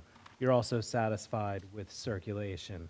Just two circulation-related questions. So at the end of the main driveway aisle by the southerly end of the building, so extend to the railroad tracks, right where the emergency access drive leaves the main drive, where you have the dumpster enclosure, I think a prior question was, it looks a little tight in there. Are you satisfied that a fire truck can safely and maybe easily navigate into the site and make its way onto that emergency access drive in light of the dumpster, the curbing, vehicles may be parked in front of that building? I am, just based on the 25-foot wide drive aisle and the angle at which the departure of that emergency access drive is proposed. In my professional opinion, having it at more of a 45-degree angle, it makes it actually an easier maneuver than if it were to come directly perpendicular off of that access aisle and then make a 90-degree turn, that would be a more challenging turn for the fire apparatus to make. So again, in my professional opinion, I think the 45-degree angle that which it currently the departure is proposed, it actually makes that maneuver easier. Okay. And then the proposed parking lot on the opposite side of this building, where the roll-up doors are proposed. So you have 12 parking spaces, and then there's a hatched loading area, which would suggest a vehicle, a van, a car, a box truck would park in parallel to the building. How does that van or truck, whatever the vehicle may be, how does that then turn around to exit that portion of the parking lot? Or is there not sufficient space for a typical vehicle to be able to turn around, and they have to back out? The intent is, and so that there is a 25-foot wide drive aisle, and then there's actually some additional space between the actual striped loading area. So in totality, again, in my professional opinion, will that vehicle execute a multi-point turn? It certainly will, but there is sufficient pavement width, and given the fact that it is a dead-end area and there is no through traffic, there's going to be no additional traffic in the area besides what's utilizing the loading area. There is sufficient area for that vehicle to execute a multi-point turn to execute a U-turn and then be able to traverse in a southerly direction back towards the main access aisle. So we don't envision a scenario where a U-Haul truck or a small van is backing down the aisle to get to the loading area or backing out of it. There is sufficient pavement area to allow them to turn around at the end. Very good. Thank you. Thank you, Mr. Chairman. Thank you. Any members of the public to wish to pose some questions to Mr. Chase on his testimony, please come up to the microphone, give us your name and address, and there'll also be a sign-in sheet for you as well. Last name is Teeling, Teeling, 14 Alexis Court, Bridgewater. And first name? Thank you. Just two quick questions. You talk in the microphone, please. Sorry. Being a traffic expert, have you personally sat in the queue navigating underneath the one-lane bridge let's start with rush hour traffic, 5 days a week? Do I personally sit in that queue 5 days a week? I do not. And have you ever navigated that passageway with a heavy downpour? What was the end of that question, sir? Heavy downpour. Rain. Heavy downpour? I can't recall traversing that underpass during a significant rainstorm, no. That's all I got. Thank you. Yeah, if you would just please sign in. The comment I'll just make about that is that you addressed briefly, and Ms. Rose brought up the question about that limited access underpass, where right now when you drive that, people use their judgment, I guess is the best way, to alternate. Some people push 4 cars through before they'll let the one guy go through. It's really problematic, and we don't expect you to solve for that. We do expect, however, that you've considered it as part of your overall view of the traffic testimony that you provided. And I would suggest that you said that you had. That's correct, Mr. Chairman. We did take that into account. And again, just as I described, based on the nominal increase in traffic that would be generated by this use, and certainly, very limited impact during peak conditions, which is really what we're focused on, the weekday morning and weekday evening peak times. This use would have a very limited impact and even less of an impact when you compare it to a permitted use in the zone. Great, thank you. Mr. Silbert, would you like to wrap up tonight's proceedings with what you'd like to plan for the next hearing? Absolutely. And Nancy, I'm not sure how we are on calendaring and all of those other things that pertain to his coming back. Or if you're prepared to address that now. Our next available hearing date is June 9th. I'm sorry? June 9th. June 9th? That should work, but I'm going to double check with my team very quickly. Just give me one moment, please.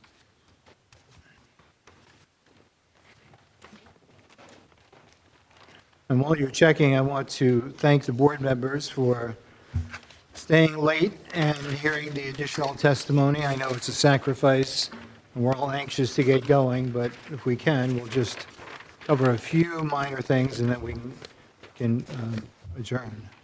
Mr. Chairman, that works with just the request that if an earlier date does open, the applicant would be willing to renotice in order to secure that earlier hearing date. So Yes. for purposes of carrying the application, June 9th is great, but we would obviously seek for an earlier date, and we'll renotice. All right, so for purposes of the public, this meeting's going to adjourn at this point. It will reconvene on June 9th in this room at 7 PM. There'll be no further notices from the applicant unless the date moves up. That'd be great. Thank you. Thank you. And just, no, please, go ahead. Ask for an extension through the end of June, Yes. so June 30. Thank you. And Nancy, just quickly looking at the application status and the additional hearings we have coming up, the next meeting was not till April 14th. And at that time, we're going to be having presentations from Solar Landscapes, and I'm guessing if time permits, then Rockland APV. Am I correct? Correct. Okay, Rockland is a continuation, right. and Solar Landscape is initial hearing. Okay, great. Thank you. Any other things that you need to tell us? No, that's it. Okay, great.